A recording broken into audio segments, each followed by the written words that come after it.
Welcome back, Slick and Thick Show, all up in your eardrums. I'm Mickey Gall, joined today, as always, by my co-host, Gerard motherfucking Michaels. Howdy. And today, we got a big guest. This man's done some special things in the past few months. He's about to do something special. On Saturday the 24th, we have none other than the great Impa Kasaganay. How's my pronunciation? Kasaganay? Close. Kasanganay, but I Kasanganay. I ruined everything. From the top. Kasanganay. Now is that Congolese? Is that correct? Congolese. I did a little pre-production on this. Now, Mickey and I, big fans of Nigerian idioms. Big fans on this podcast. I don't know as every American, I know exactly where Congo is in juxtaposed to Nigeria, like they're right next to each other, I would assume. Well, we're Central Africa, so like everything kind of surrounds us. All right. So, yeah, so. And what we love about Nigerian idioms is how dramatic they are. Poetic. I prefer poetic. Like, all of my enemies are winning, and their fork fell on the floor. Is Congolese similar in its cultural references?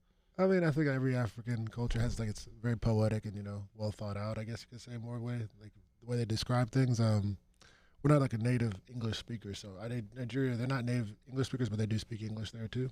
Gotcha. So I'd have to think about it. Like I'm sure we have some phrases. Like if my cousins and I were together, we'd probably start laughing about like different things family members say. But I'm sure I can't think of any off the top of my head right now. Well, you were kind of put you on the spot. Yeah, I did put you. You grew up in North Carolina, so what's it like in the Congo? But I find that like so fascinating, and also fascinating to get into your backstory for people that don't know. Mick, who is Impa? Impa is one of the strongest human beings I've ever trained with. Well, what the fuck? Physically, sorry, G. Sorry, I know you got all of these accolades of lifting 700 pounds and whatnot. But, yeah, I remember one time, personal story. I remember I was in side control on Impa. And Impa literally, grabbed my armpit and just tossed me off. I was like, whoa, I really got to make sure I commit my weight back a little bit. I learned a lesson that time. You know what I mean? I have very good side control pressure and balance, so I thought. Yeah. And it's even better now, thanks to Impa over here for launching me that time. Rolled me right over. Impa's, how many fights you have now? Gosh, this will be fight 19 coming up. He's all right. So he's a 19-fight veteran. Fought in the UFC, and now he's fighting for PFL. You're on a 5-fight tear. The son bitch is a millionaire. Yeah, he won. He just won the $1 million. Man, don't be counting my man's paper. Yeah, no. Did everybody come out of the woodwork and be like, "Impa, booby"? I stayed out the way for a while. So Impa just went on a tear. It was an amazing comeback story. You were fighting the UFC at 170 or 185? Both. Yeah, 85 for 2 and 70 for 2. Comes back, fighting at 205, wins the PFL $1 million tournament. Went on a tear. Super inspiring. At one point, you were living in your car. Mm-hmm. You know what I mean? Now the man's got $1 million in his bank. Like actually living in your car, or like a hipster, like in a minivan that was like decked out. No, I was living in my car. Just like Equinox, yeah, everything. Kind of homeless. Pretty much homeless. Wow. Yeah. That gives you something. This is a movie. Who would you want to play you in the movie? One of the best stories in MMA right now. Yeah. I can't think of a better one.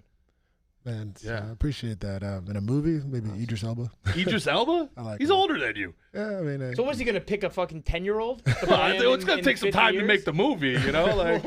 What do you want from him? He's supposed to predict. You need to know who's coming up next in the. Yeah. What the fuck am I even talking about?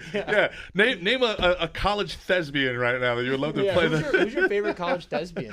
We got the hard hitting questions. This is the Jonathan Majors comeback role right here. That's what that is. The Impa story really is remarkable. Also, the fact that you fought at 170, you fought at 185, you fought at 205, you want to fight at heavyweight, like. Mm-hmm. What's going on there, man? Like, where do you actually want to be as far as weight is concerned? I don't care about a weight class, really. I don't believe in them. I mean, I think you should be healthy to a certain extent. Well, that part didn't help. Right. But, he liked the not worrying about the weight, but the health, that kind of hit him. Yeah, I heard that. Really, I mean, I Don't don't. friends here.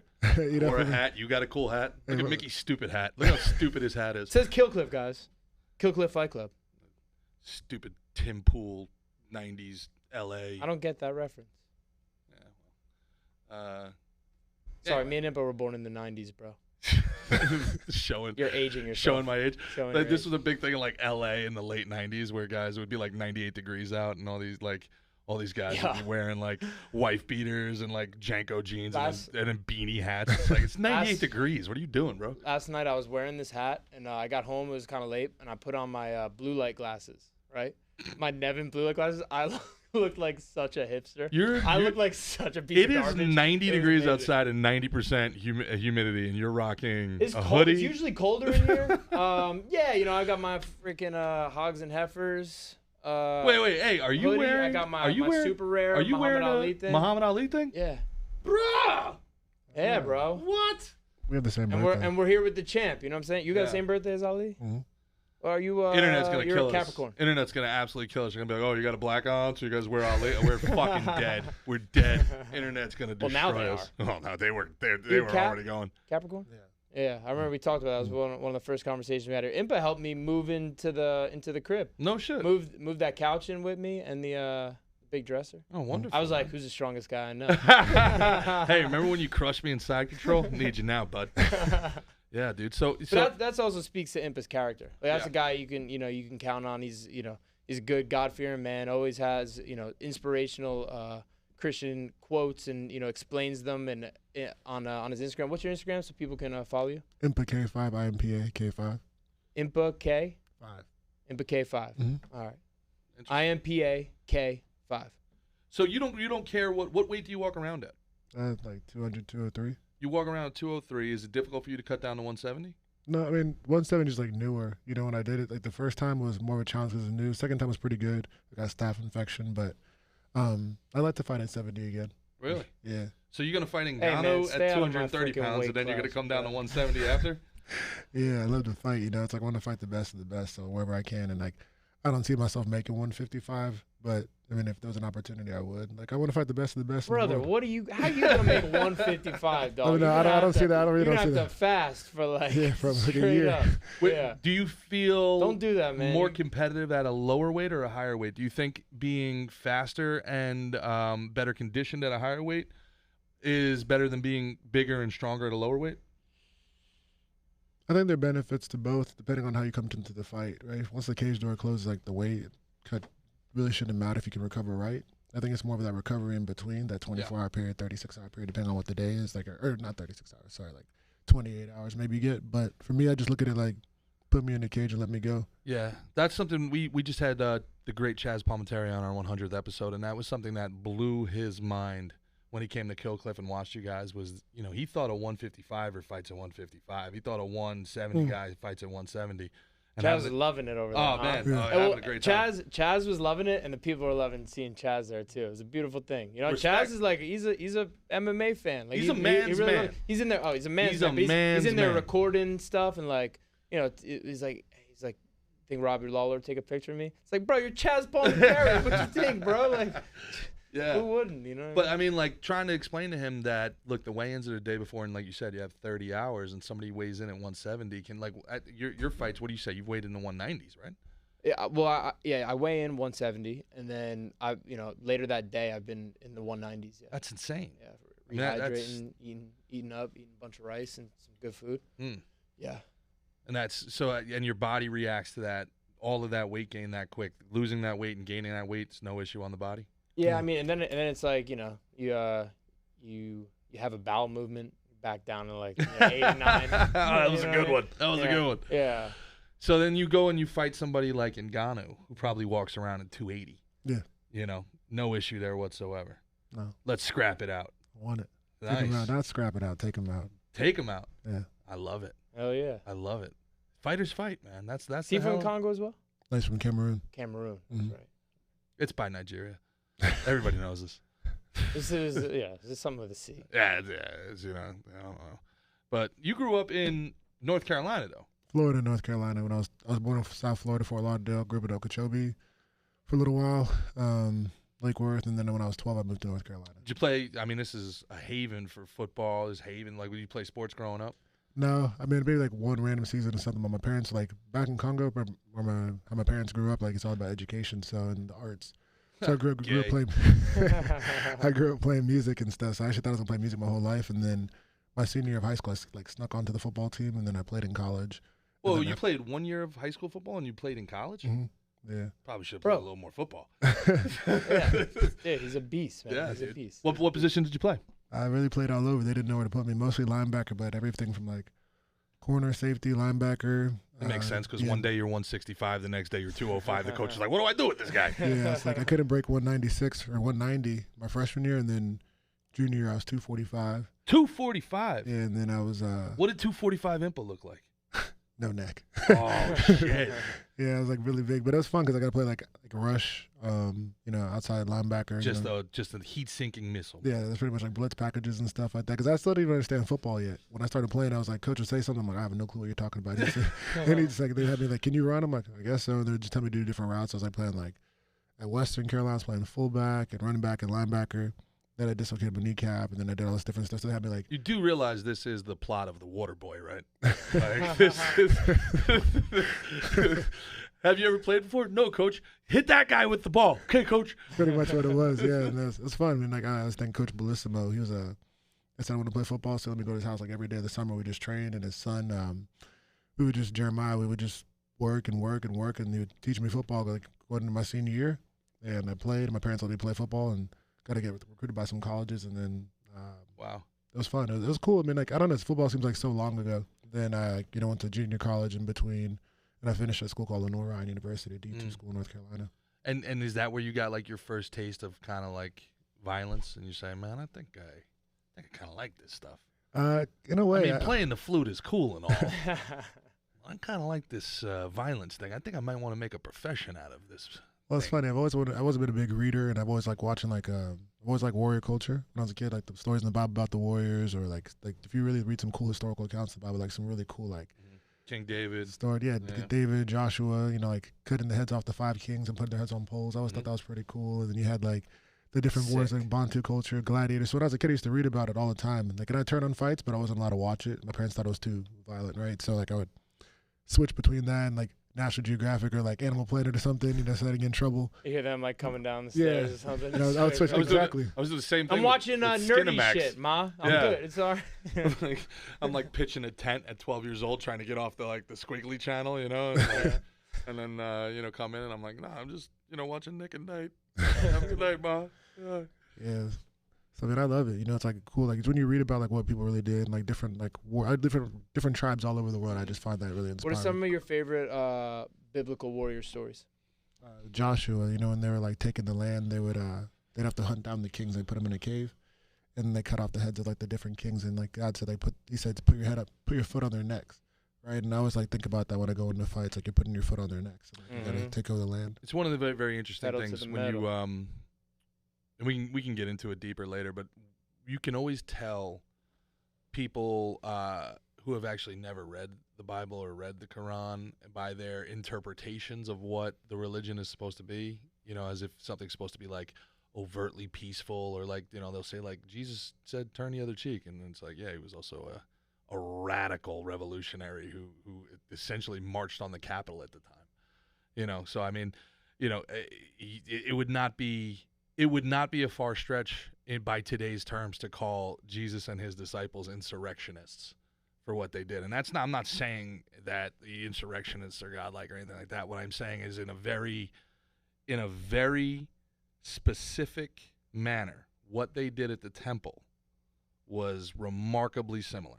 And I'm sure in some ways the sycophants who got caught up in the J6 stuff thought that that's what they were doing or they were trying to emulate.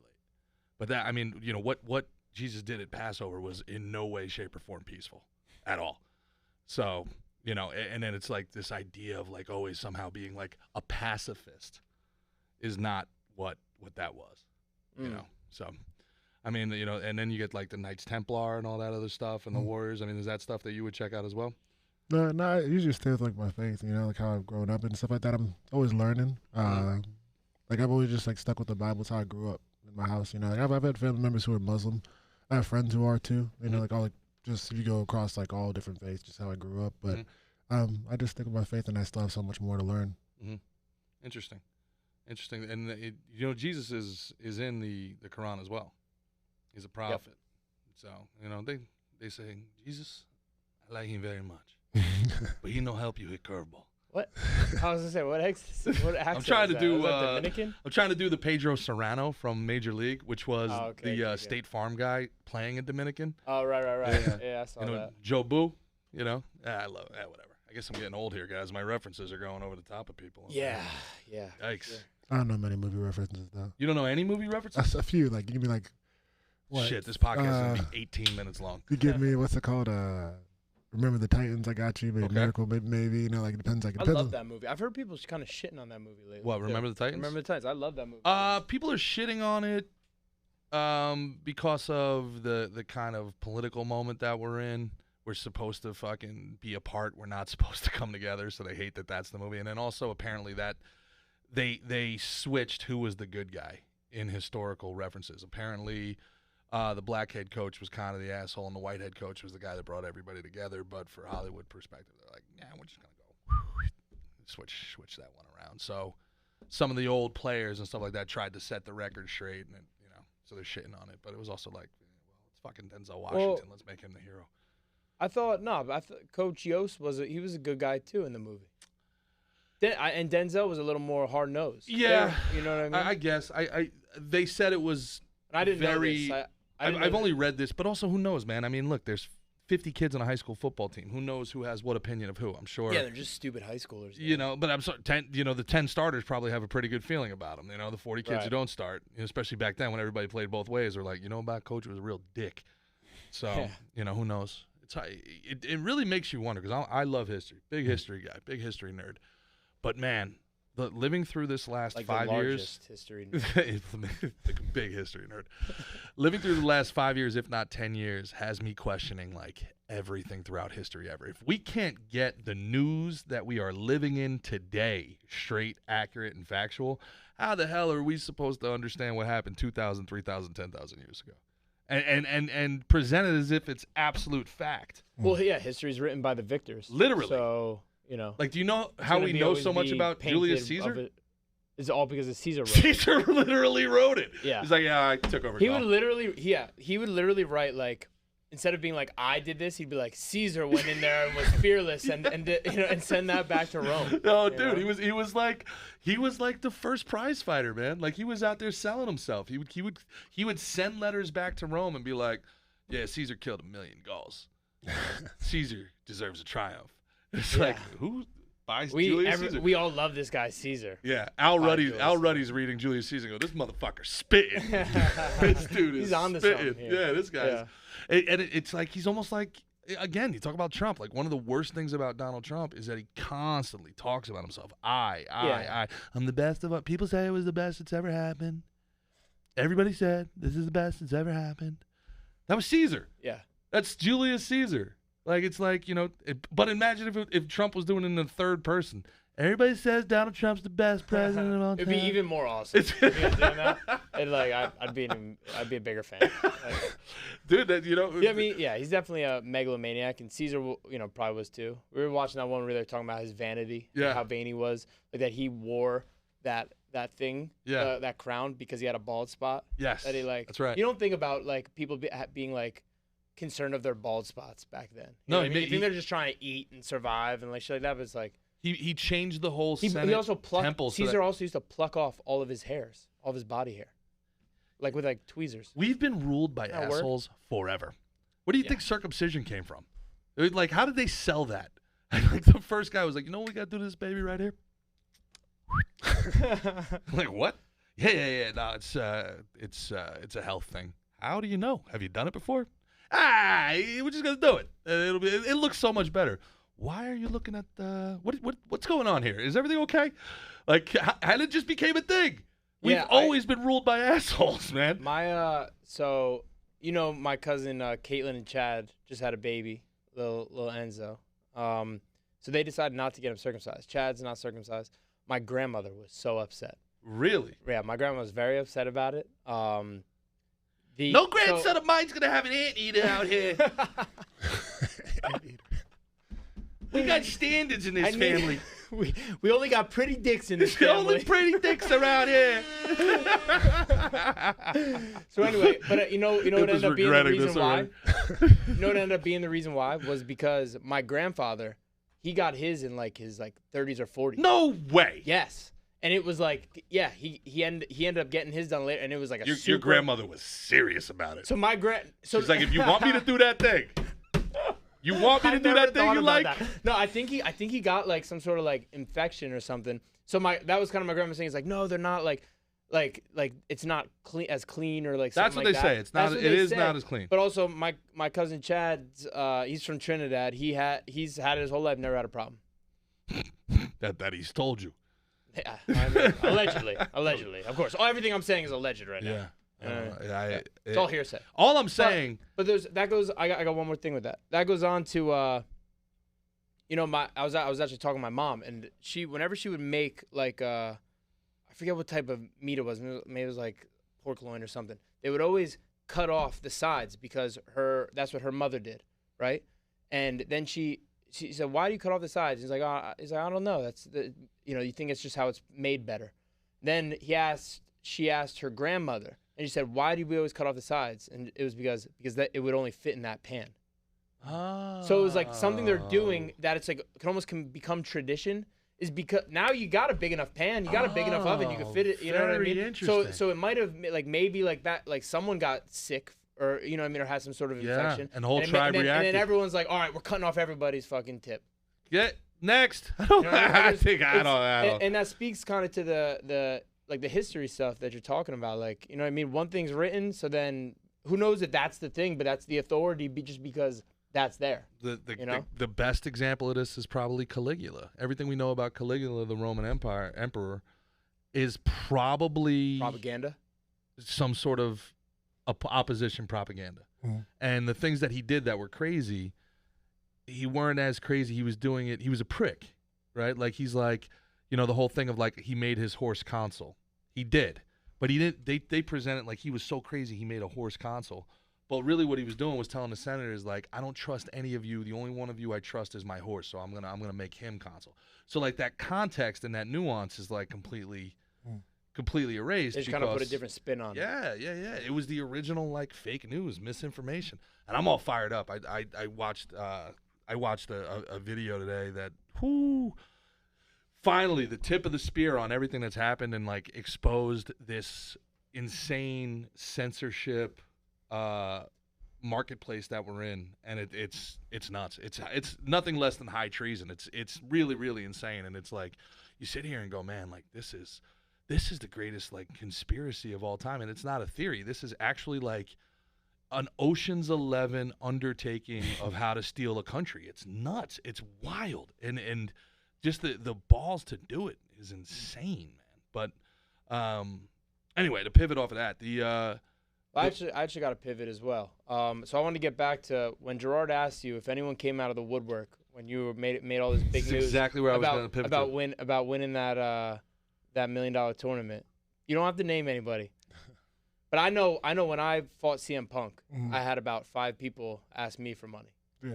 You know what I mean? It's like, bro, I made $30,000. Like, the fuck do you think? How much did Phil Brooks make for that? I think he made $500,000 on like, and that's only half of it. $500,000 on like base pay, and then $500,000 pay-per-view points. You got 15 to show and 15 to win. Exactly. Yeah. Hang with him. Hey, but I got fucking Slick and Dick show with you. That's why he doesn't have a cool hat. That's why he doesn't have a cool hat. Can't afford it. We gotta get Mickey. Only reason. We gotta get you a hat. Yeah, for sure. But to go back to Chaz, we got our buddy Chaz. Tell that. Go ahead, I was going to tell that story. So Yeah. when Chaz Palminteri wrote A Bronx Tale, he after 10 years eating shit, he was on welfare. literally had holes in his car. 39-year-old guy, starving actor. He finds out, it's actually really cool because he held to his scruples. First, they offer him, they're like, he talks about this on episode, was it 10? Was it what episode Yep. Chad's on? He Him and Sylvester Stallone, the only two guys really to do this, and it actually worked out. There's probably a Right. lot of guys that played chicken with the studio and got basically ran the over. studio comes to him like, hey, we want to make your one-man show, a Bronx Tale, that he was performing a movie, and they're like, he's like, oh great, and he's like, the only thing is, and they're like, here's we want to give you $100,000, and he's like, but I play Sonny. They're like, no, we want someone else to play Sonny, no deal. James Caan. They move it up. They go, 250,000, 500,000, $1 million. Okay, but I play Sonny. No. And then tell him, look, the second you walk out of this door, the $1 million offer never comes back, and we'll make sure you never work in this town. Blackballed. That's Gone. what they said. So then he's like, he's stuck to his guns. He goes and he's performing it, and Robert De Niro watches the play, meets him backstage. Because I want to make the movie. He's like, Bob, but like the only thing is I gotta play Sonny. He goes, of course you play Sonny. Who else would play Sonny? Wait, who else would play Sonny? And then he becomes a star. Now he's a legendary A-list actor for years. And made hundreds of projects. If you're not a big movie guy, I get it. But if I could recommend, and not just because he's a friend of the program, it's almost as close to the perfect movie as can be made in so many different ways. It touches so many different aspects of life and culture and growth, and it's so well written, so well acted. If you have to if you grew up where we grew up in the Northeast of the United States, and you had to show like one person a movie that could encapsulate your culture in 90 minutes, it's a Bronx Tale. So check it out. Yeah, it's a great one. You'll enjoy it. So when he makes his deal with De Niro, knows that news is going to come out that he's about to be a big movie star, his movie got bought, all this stuff, he goes, and you see the street smarts of Chaz here because Chaz is playing chess. What he does is he calls at least 10 of the people he knows back home and goes, hey, like, These I'm guys kind of from the block. Yeah, these guys from the Bronx. He's like, I'm kind of on some hard times. Could I hey, could I please borrow like $20,000? I need it. Well, Chaz, man, I would love to help, but I got the kid and right. the How about car five? payment. How about $5? Chaz, you're my brother. I love you, brother, but I just don't have it right now, man. Calls all those people. Everyone says no. And then the news comes out so that none of those guys could call him and be like, hey, Chaz, we're so happy for you. Yeah. Can I get how about a little hey, what do you think? I got a down payment. Help out a little bit here. We've been friends for how long? Yeah. Right. So, yeah, he played a little defense there. One guy, he said, had the balls to call him. Yeah, one guy had the balls to be like, Jazz, I'm trying to buy a house. You know what I mean? Yeah. Oh, I asked you. So I don't have it. No, like hangs up the phone. Yeah. See, and the best part was he saw the guy. He saw the guy like a year later or something like that and was like, what were you thinking? I had to try. That's what he said. He's like, I had to try. Respect. Right? Yeah, exactly. Like, at least he one of the cool things is that you get to live your career and your life and your growth and your successes and your rise in the public eye for everybody to see. But now one of the bad things is everybody does know that you made $1 million. You kind of become a target. Yeah. Girls probably coming out, the old friends. I gotta tell you, for $1 million, guys are coming out, buddy. Yeah, no, so I think like the big blessing to me going through the time of like living in my car, like and just being to myself. I've always been a person who's kind of been to myself. You'll never really see me out with like a lot of people. I'm always auditing and like self-evaluating and seeing like where my life is at. So I think before like God elevates you, He hides you. Like you gotta go to some isolation. So I lived on the farm by myself. Like at that time, I moved off. So shout out to Henry. He realized I was living in the car, but I didn't ask for anybody's help. Not because I couldn't, but because I realized like it was a good time for me to see who's gonna be there. All right. Like it's funny enough, the girl that I dated before, she was helpful. She didn't live here at the time. So, whether it's like an Instacart thing or just checking in was cool, but I said you don't tell anybody. And it was just a good way for me to see because nobody really asks you how you're doing. Right? As long as you keep showing up. And I said that this is a time for me to improve and refine myself. So I go to the gym early. I hit the bag, probably start like 6 a.m. until 8. Team practice will start, so I'd shower before. Maybe Henry would give me some advice, but didn't know. I just, just go to the beach in the morning and shadow box and go. Because I said, like, one day I'm going to make it, and then all this time will be good to see who's there. I always have my family. And then, like, like I said, Chaz had that street smarts. I just kind of looked at it like I'm going to reevaluate everything. So I moved to, Marquez's place for a little bit, and I still realized I need to be on my own. My friend Matt, he owns a farm down in Doral West, about like an hour, 20 minutes from the gym. I just live there. I wanted like to hunt, grow, and cultivate everything that I eat. I started learning how to live on the farm. I moved into a trailer, and then I wanted to move into a yurt. because I wanted to see like Yurt? also, yeah, it's like a Mongolian tent type of thing. That's what they call Mongolian yurts. Smaller version of one. Lived in the forest, and I was just like, I can make it to the gym. I have a motorcycle, and I just ride up every day. Get to the gym early still, and still train. And I kept rebuilding my life. I had clients at the time now, but I still wanted to be away. And I just kind of saw who was there. So then after I got the title, thank God for that. I all my trainers and training partners, you included. I took a motorcycle ride, and I left for like 60 days. And then you start realizing people they'll come up to you and say, hey, I've been supporting you, right? And they'll say, did I tell you congratulations? But the real ones will know. Like the real family, the real people in your life know. And the only people I needed were, my family and training partners. So I just disappeared, right? I rode the bike, went from D.C. to Northern Virginia, and I stopped in Atlanta, and then I went to Ireland. So it just gave me some time to see who would be there. And there are only a few people. How did you ride the bike to Ireland? I flew to Ireland. Oh, okay. Thanks for clearing that up. I would like to do it. Yeah, so I'm officially a rider with Triumph Motorcycles. We partnered together and collaborated. So they sponsored the trip and gave me a bike to ride, document along the way. On the Tribe? Oh, it's badass. Is it on a Tribe? Tribe? Triumph Motorcycle. Oh, Triumph. Triumph Motorcycles, yeah. So it's a Triumph Tiger motorcycle, and it's just like an adventure bike. Pull up the Triumph motorcycle for us, man. Yeah, Triumph Tiger 1200. Let's get the boy paid, just in case we need some money sometime, There we go. We got to ask him Hey, you for it. remember that time G pulled up Hey, come Triumph on. motorcycle? You got to try, you got to try. But so Yeah. you really just simplified your life down to just one clear objective. Mm-hmm. It was just literally this. Yeah. And that so was that out of necessity, or was that part of the evaluation process? Because you're a highly intelligent man, you're college educated. I assume that you didn't go to school for mixed martial arts. No, don't mention accounting and finance. Yeah, so this is a decision. You can get an accounting and a finance job and support yourself at any level. It's a decision, and it's want. not a decision. Why do you say that? You got that warrior spirit inside you. You got to kind of see out that part of your soul, part of that purpose. You derive a lot of purpose from that, and it's like you choose it, yes, but it kind of chooses you at the same time. Mm-hmm. Would you agree with that? Yeah, for sure. I knew, I wasn't on a kind of accounting job. It was more challenging with you, training, the times we train, because you have to miss out on training. I just knew that I'm called to fight. I say MMA is my ministry. I want to show people that I'm unconditionally loved. And when you commit to it, I think you got to go through some challenging times. You can't really have, they say you can't have a testimony without a test, but also, too, if somebody says your story is inspiring, how could you ever share something positive if you never went through a dark place, And I absolutely agree. And I think that's a remarkably powerful message, and it's definitely one that resonates with me. I haven't been in dark places myself, but I do. That does sound like a contradiction, doesn't it? That you want to use fighting to show people that they're universally loved. Mm-hmm. Well, do you want to expand upon that? Yeah, for sure.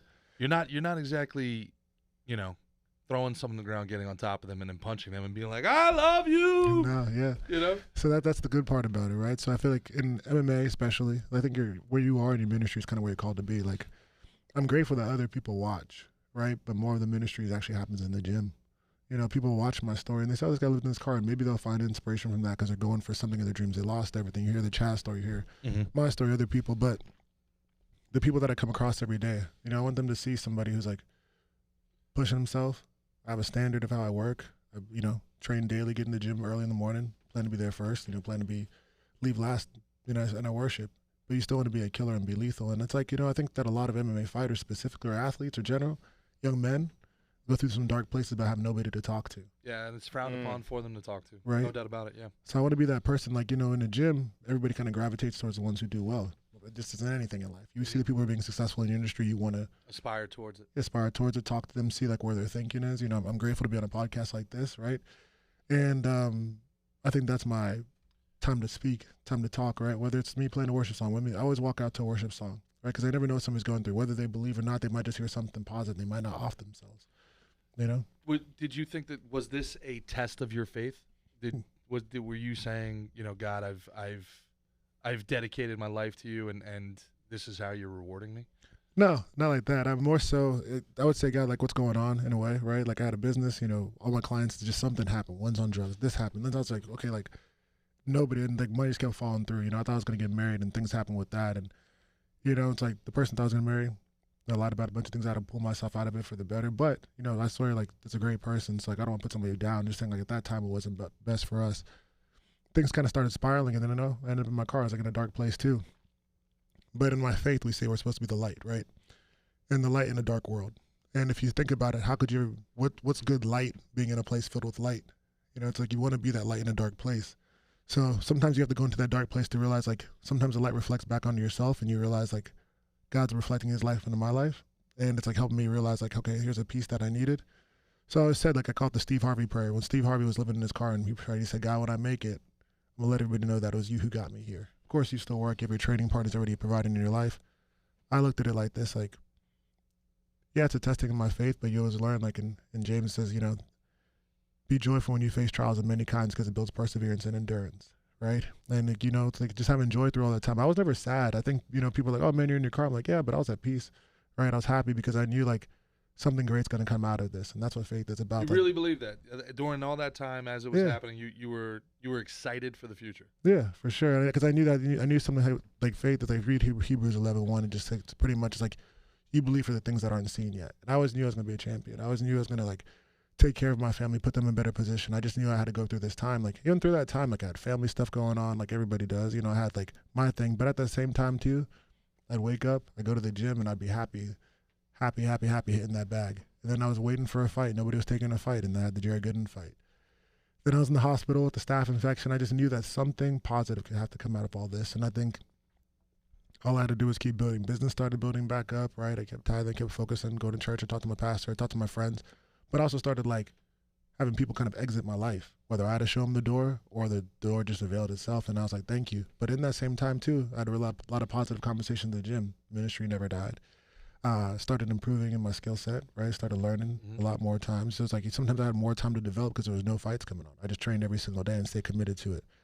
And I just said, when my name is called, I'll be ready, right? And then now it gives me the opportunity to talk to people. People kind of want to listen to what I have to say.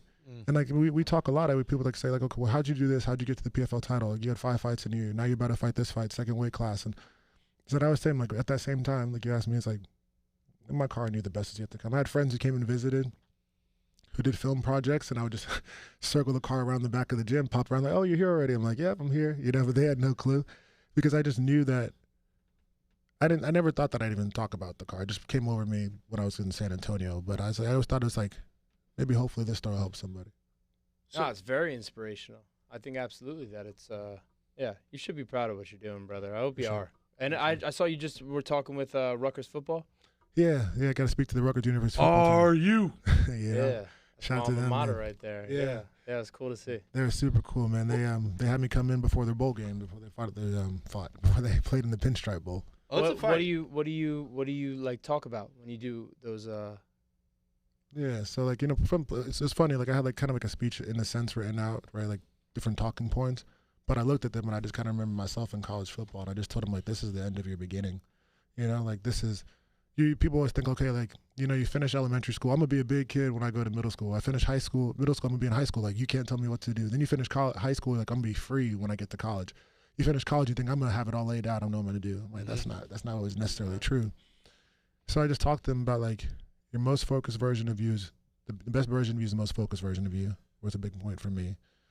Speaking to them, and then I just told them, like, a lot of you guys right here, right now, you came in and think you want to play in the NFL or be a doctor or just come to school and then, you know, just get out of where you're from, but you have no idea how life can take you. And I talked about, like, living in the car, and there's some guys apparently that have, you know, they were homeless too in worse situations than I've been in. I said, you might be here today. Later on in your life, you own a business and you're living your great life. Some of you guys in the league, some of this, but don't think about this time as just a time you're just playing football. Think about it as a time that you're developing into the man that you pray to be. And everything you're going through is, like, taking you on that path to get there. You just might not know what it is yet. And it's like, I didn't need to talk to them about playing football. They knew what to do. They're prepared. Their coaches did their job. I just want to let them know, like, your best days are ahead. So let me ask you, and I, you know, obviously I don't mean any disrespect by this, but it's one thing you said your friends didn't check in on you or didn't ask you how you were doing, but also at the same time, why did you feel like you didn't want to ask for help? Go move back in with your parents, ask a friend, hey, can I stay on the couch?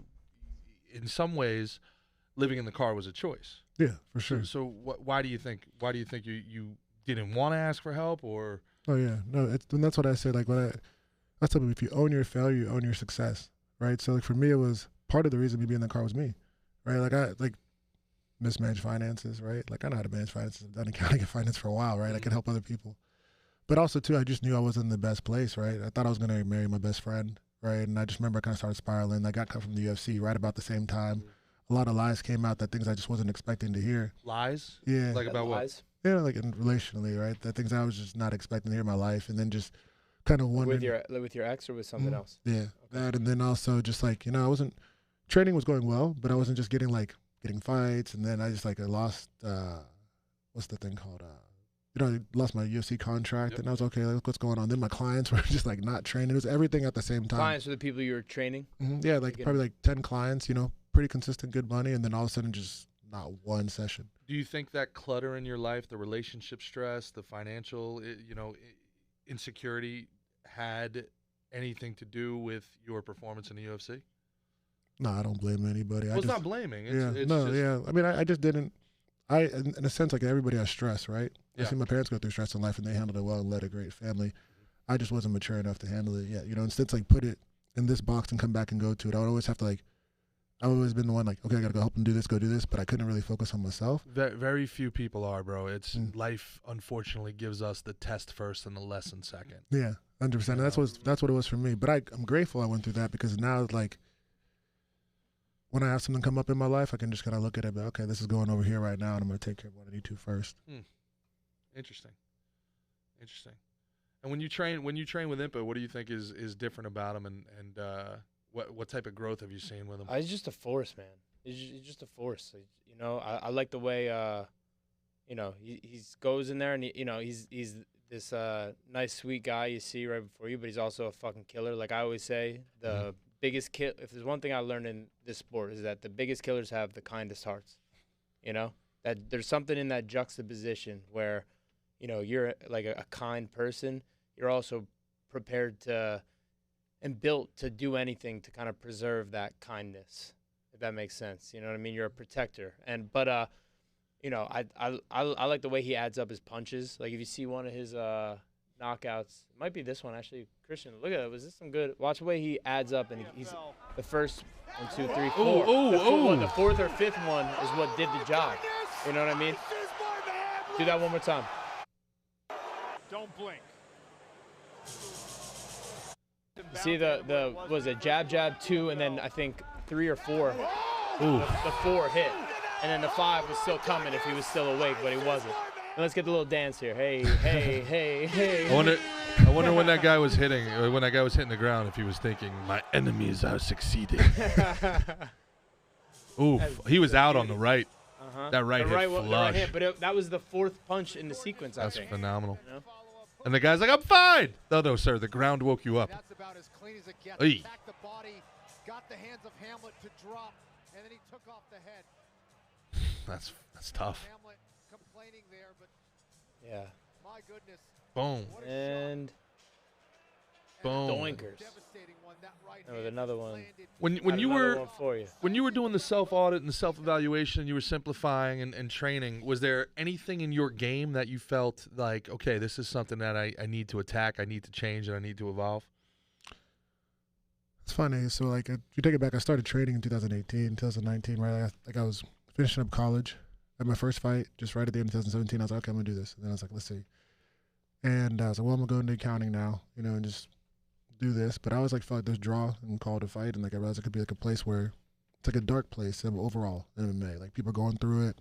It's kind of built off of crap talking, right? There's a lot of shit talking in MMA, and you see the guys that are just kind of going through. You see, then you get to know the fighters. You're like, dang, this is what happened in your life. So that's why I say it's a place you can know you're unconditionally loved. And I feel like in order to go to that dark place, I had to be a light there. So I committed to it. I walked out the office. They offered me a really great promotion at a financial technology company. I started actually working there when I was 20 during college. And turned at 19, started working when I was 20, and I would just work through school. But then they didn't want me to leave the office early, so I was like, okay, I'm going to leave, and this is what I'm called to do. I worked at a grocery store. And as time went on, I realized everybody I fight is going to have more experience than me, pretty much, especially for where I see myself going. And that's kind of been the case, because I expect the best out of myself. So as that self-evaluation, More experience, like more time, more reps, more time, reps, you know, maybe they have a base already. When did you start?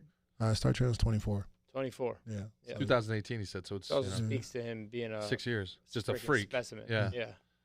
So I appreciate that. So I was like, you know, I'm going to commit to it. And I just stayed in the gym like all day long as much as I could understand this. I told my parents if I was in the UFC in 2 years, I'd go back and get my CPA and I won't look at it. I'll just train. You know, that was my deal with them. Because like, I walked out of a pretty solid job, pretty solid opportunity as far as that space. But I knew that this is where I'm called to be. Imagine your mother enjoyed that conversation. Yeah, actually, I walked in the room. They're like, "Oh, yeah, you got your promotion. How'd it go?" Great. And actually, we had, I've always liked fitness too, so we built out a corporate wellness program for the company. So that's pretty cool. So I was gonna like run that, and then also run like part of the accounting department as a pretty young age.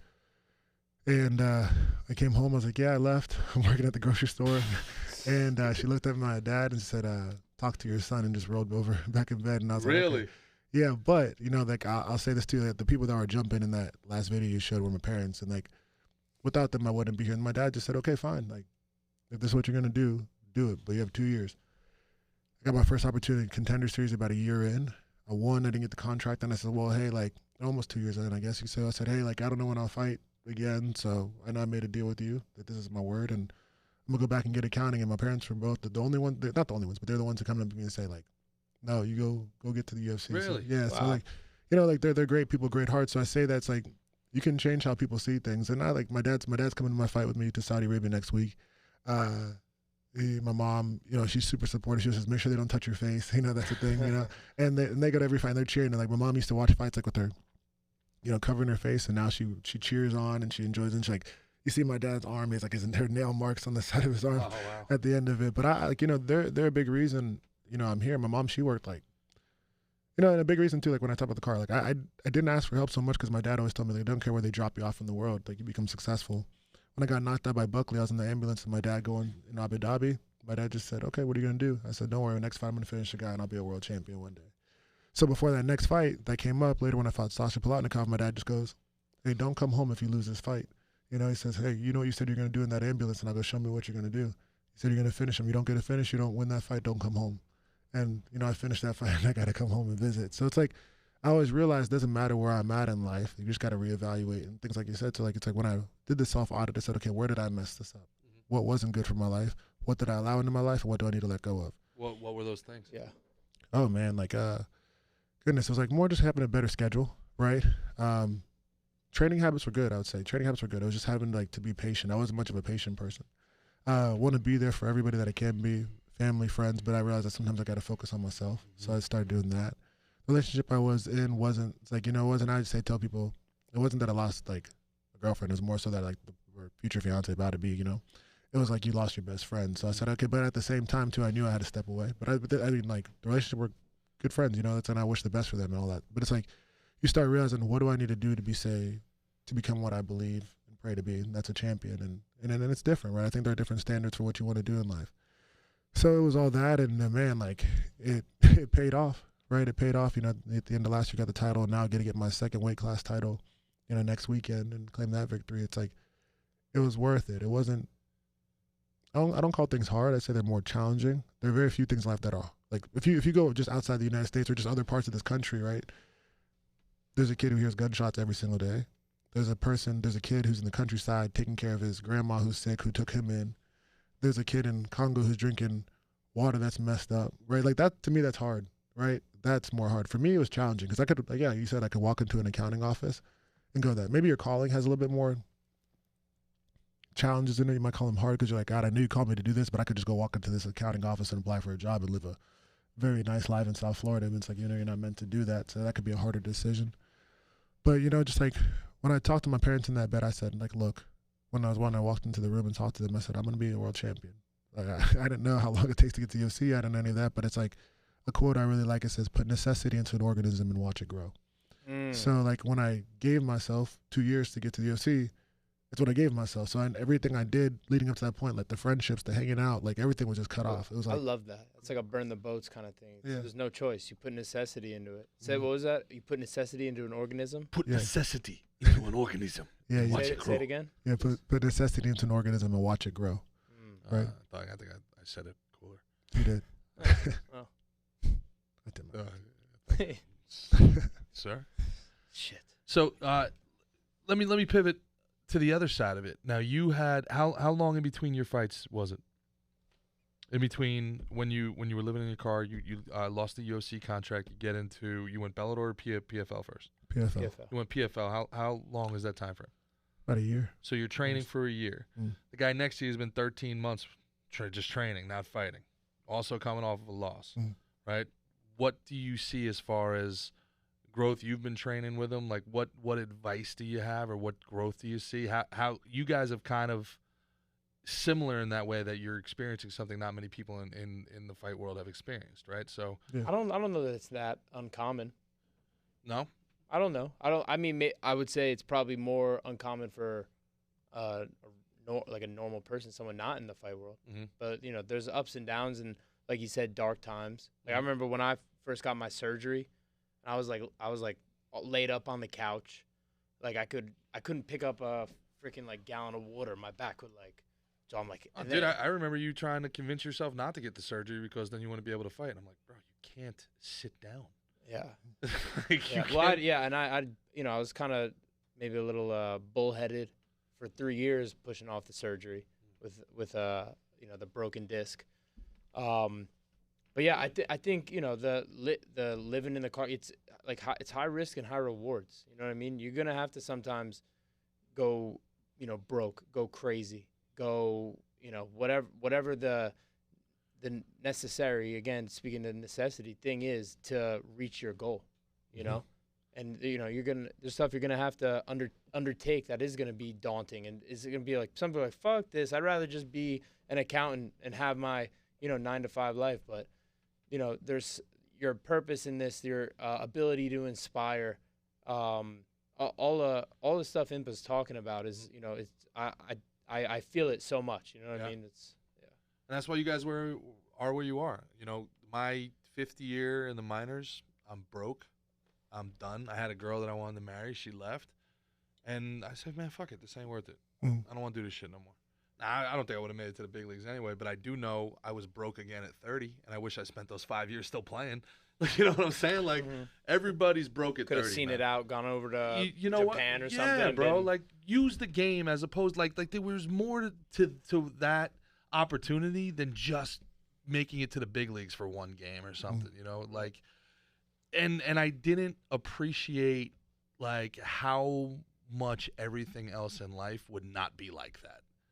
Like if this is as good as it ever gets, man, it's pretty fucking good. That's the approach I should have taken, as opposed to constantly worrying about what I don't have, what's outside of my control, what my ambitions were.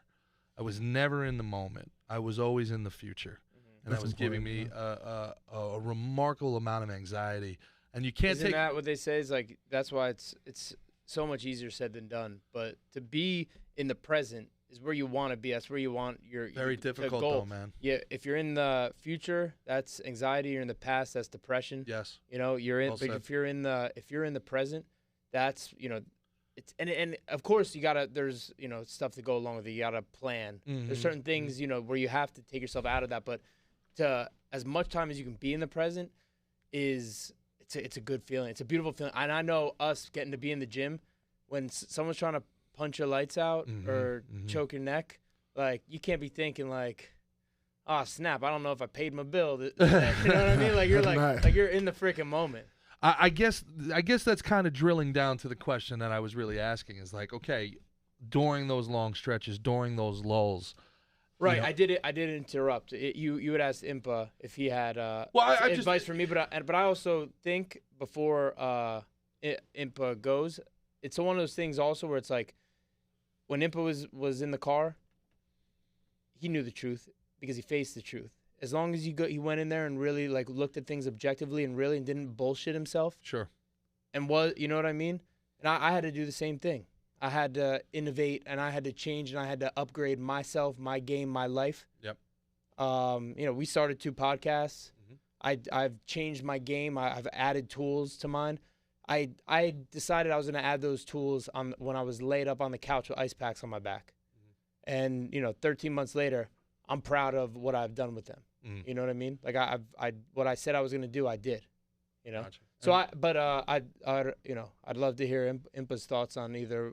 What was your question exactly? Well, I guess the question is really, when I'm kind of hearing you guys talk, the question becomes twofold. It's one, what are you doing to maintain both your sanity, your positive energy, that the discipline, and the to get up every day and do the work and take the pain that you guys do, knowing that I don't know when my next paycheck's coming.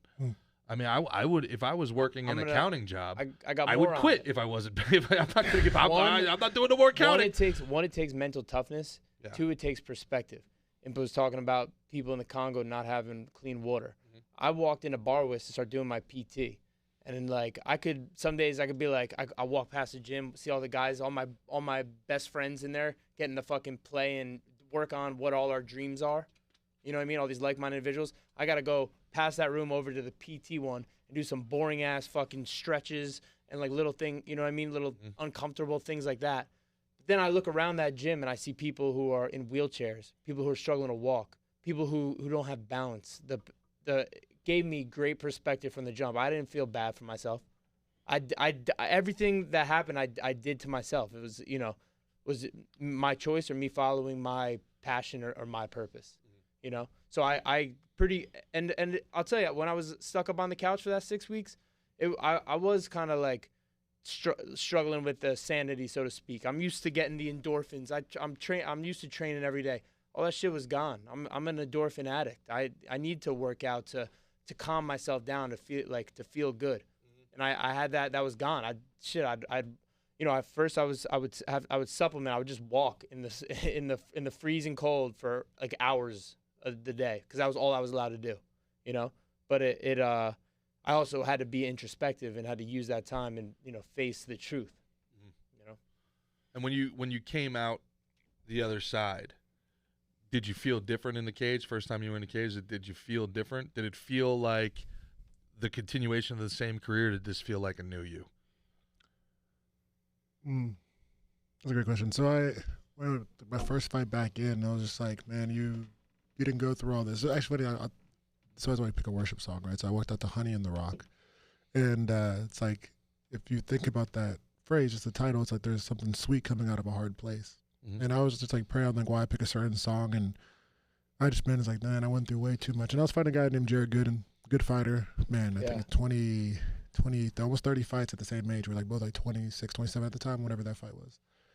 And it was, oh, this guy, Gerard, he's a really good. The next guy, these guys fight, it was a regional fight. So like whoever wins this fight goes back to the UFC. And that's what I was told too, by the agent side at the time. I remember watching that fight. Right. And I was like, yeah, they have no idea.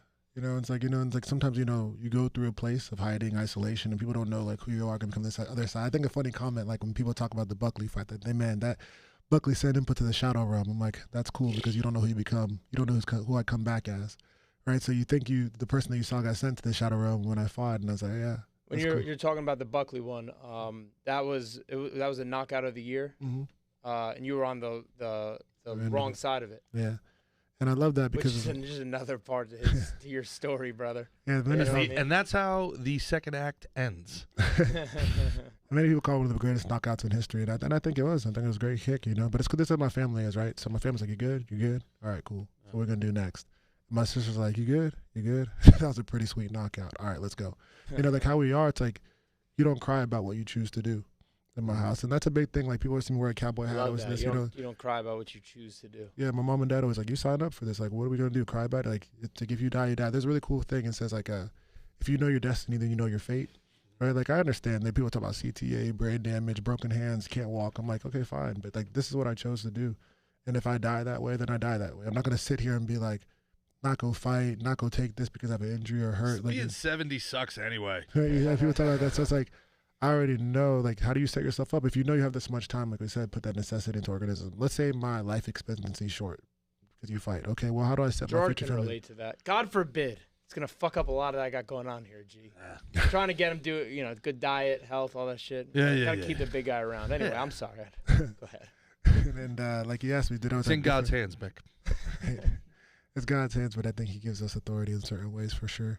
It's in his hands. Yeah, but the fucking cheeseburger in your hands ain't helping, motherfucker. Yeah. It's just like the person I was. You know, I feel like I was a lot more mature as a man. Like I think it was like when I first started fighting, it was like a puppy. I love to go play around, fight. I was like, people always ask me like, what are you going to do? I'm going there getting a fight. What are you talking about? Like, I started training a year and a half ago. I'm still figuring it out. Like, we were wrestling right in my first gym that I was in, Jimbo. Shout out to all those guys.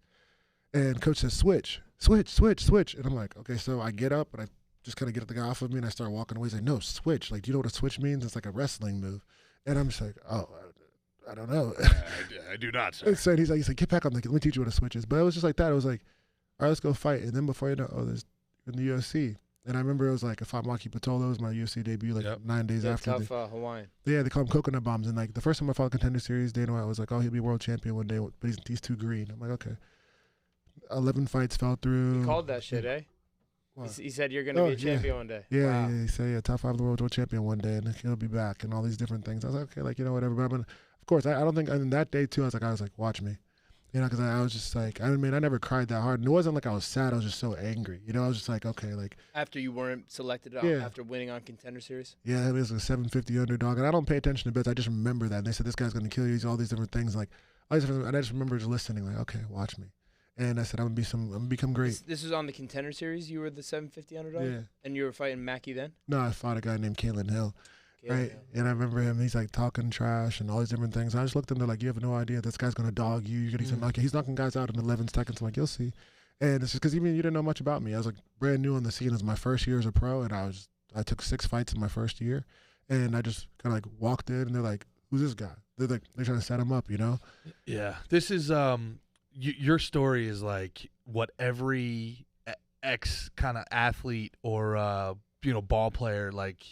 This is what they think about when they're in a 9-to-5 job, and they're like, you know, I was an outside linebacker at Rutgers a year ago, and now I'm getting coffee for some fucking 40-year-old. Like, no, I'm not, no way. And so they start thinking, they're like, well, you know, if I started training, I don't know any jiu-jitsu, it'll take too long, I'll be 31, and they talk themselves out of doing it. But a guy like you is an inspirational figure for some of these guys. Like, hey, man, you're big, strong, fast, tough, and willing. 2 years. Right. Get after it. Yeah, there's so many athletes out there who could. You know, I think a lot of guys too. I think every man should be in a fight at one point in their life. Like if it's controlled or not. Like I just think you just have you learn something about yourself when you go fight for something, whether they won or they lost. Like you just say, like, I'm gonna throw it out, and maybe you fight for something. I'm not saying go like a fist fight because we're in fights with women all the time. Listen. You can learn more about yourself in 30 seconds of fighting than you can in 30 years. I'll say it again. You can learn more about yourself in 30 seconds of fighting than you can in 30 years. What you'll learn is that you do not have as much cardio as you thought you had. It's funny. I just turned 30 about a month ago now, and it's funny you say that because like you do learn a lot about yourself, like what you choose to do. I think people would say like this person's got to come from a hard background. I met people from hard backgrounds who are soft, and I met people who come from like the wealthiest families who will throw down, and you would think they were living in the jungle. Like usually like these people they don't care. And it's like and you meet people, you meet people who are accountants, but they come to jiu-jitsu and they train. And you're like, how in the world do you just maul these people who are world champions in their perspective thing? And it's just like the discipline and like you have a choice as a man to take your path. And it's like I always refer to the Bible as a path. It's like lead me along the right path because my enemies are waiting for me. Right? Like that's cool. Like that's cool. Sounds Nigerian. yeah, doesn't it? And I like that a lot. It's like when I think it's like you're not on the right path if it's clear. I mean, yeah, like your parents maybe if I like that, dude. Lead me along my path because my enemies are waiting for me. Yeah, it's like you know you're on the right path when you have different like challenges in your life. I think Mick's been on a little bit of a spiritual journey lately. I've seen him more and more open and willing, and you seem to be curious about spirituality. Yeah, well, I grew up Roman Catholic, going to church every weekend. To be honest, it was the most boring hour of my week. You know, but I did have a connection with God. CCD was worse than the church. Yep. You could fuck around in there, but I could not. I tried.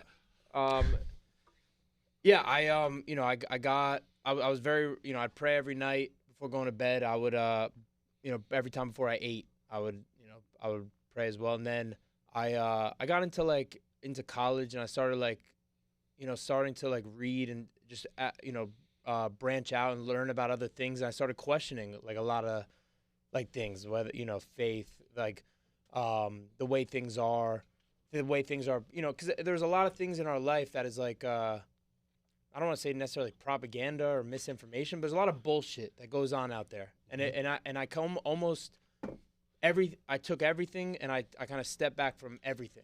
I was like, and I wanted to look at it through my own lens, not anything that anybody had told me, or I didn't want to have any indoctrination whatsoever. I wanted to look at everything through my own eyes. You know what I mean?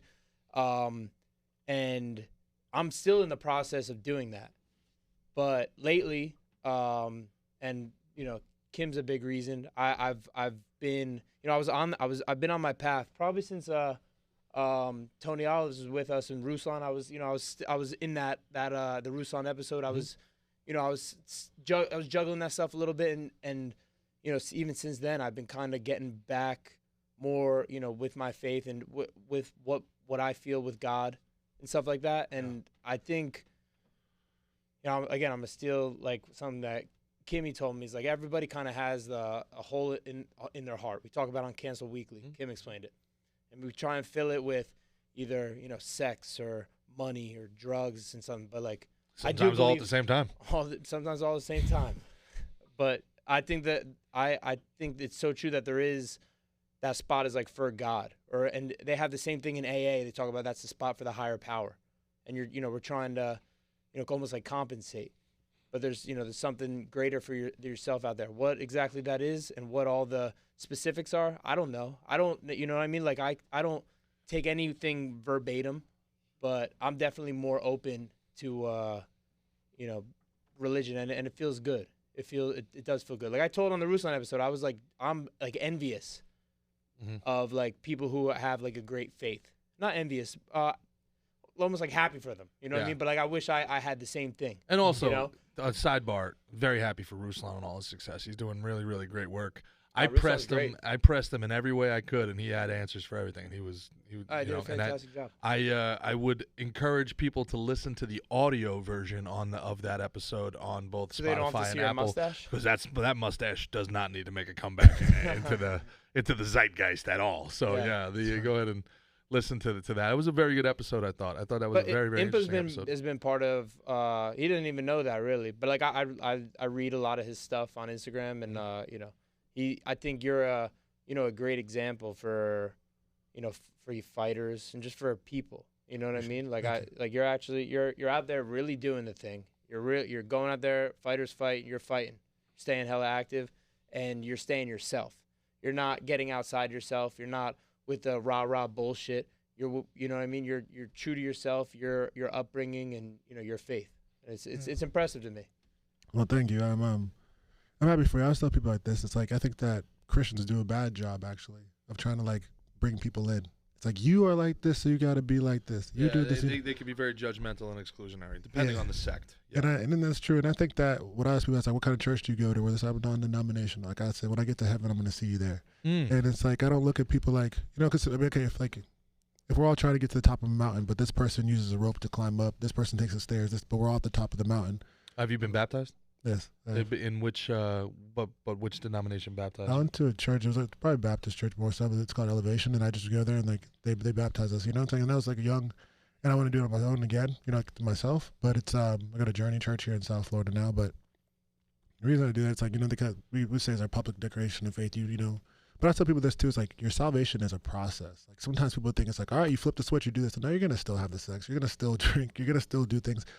But it's like you recognize there's a different perspective. And I think it's like when you realize you have a conflict, it means you're fighting something for the better.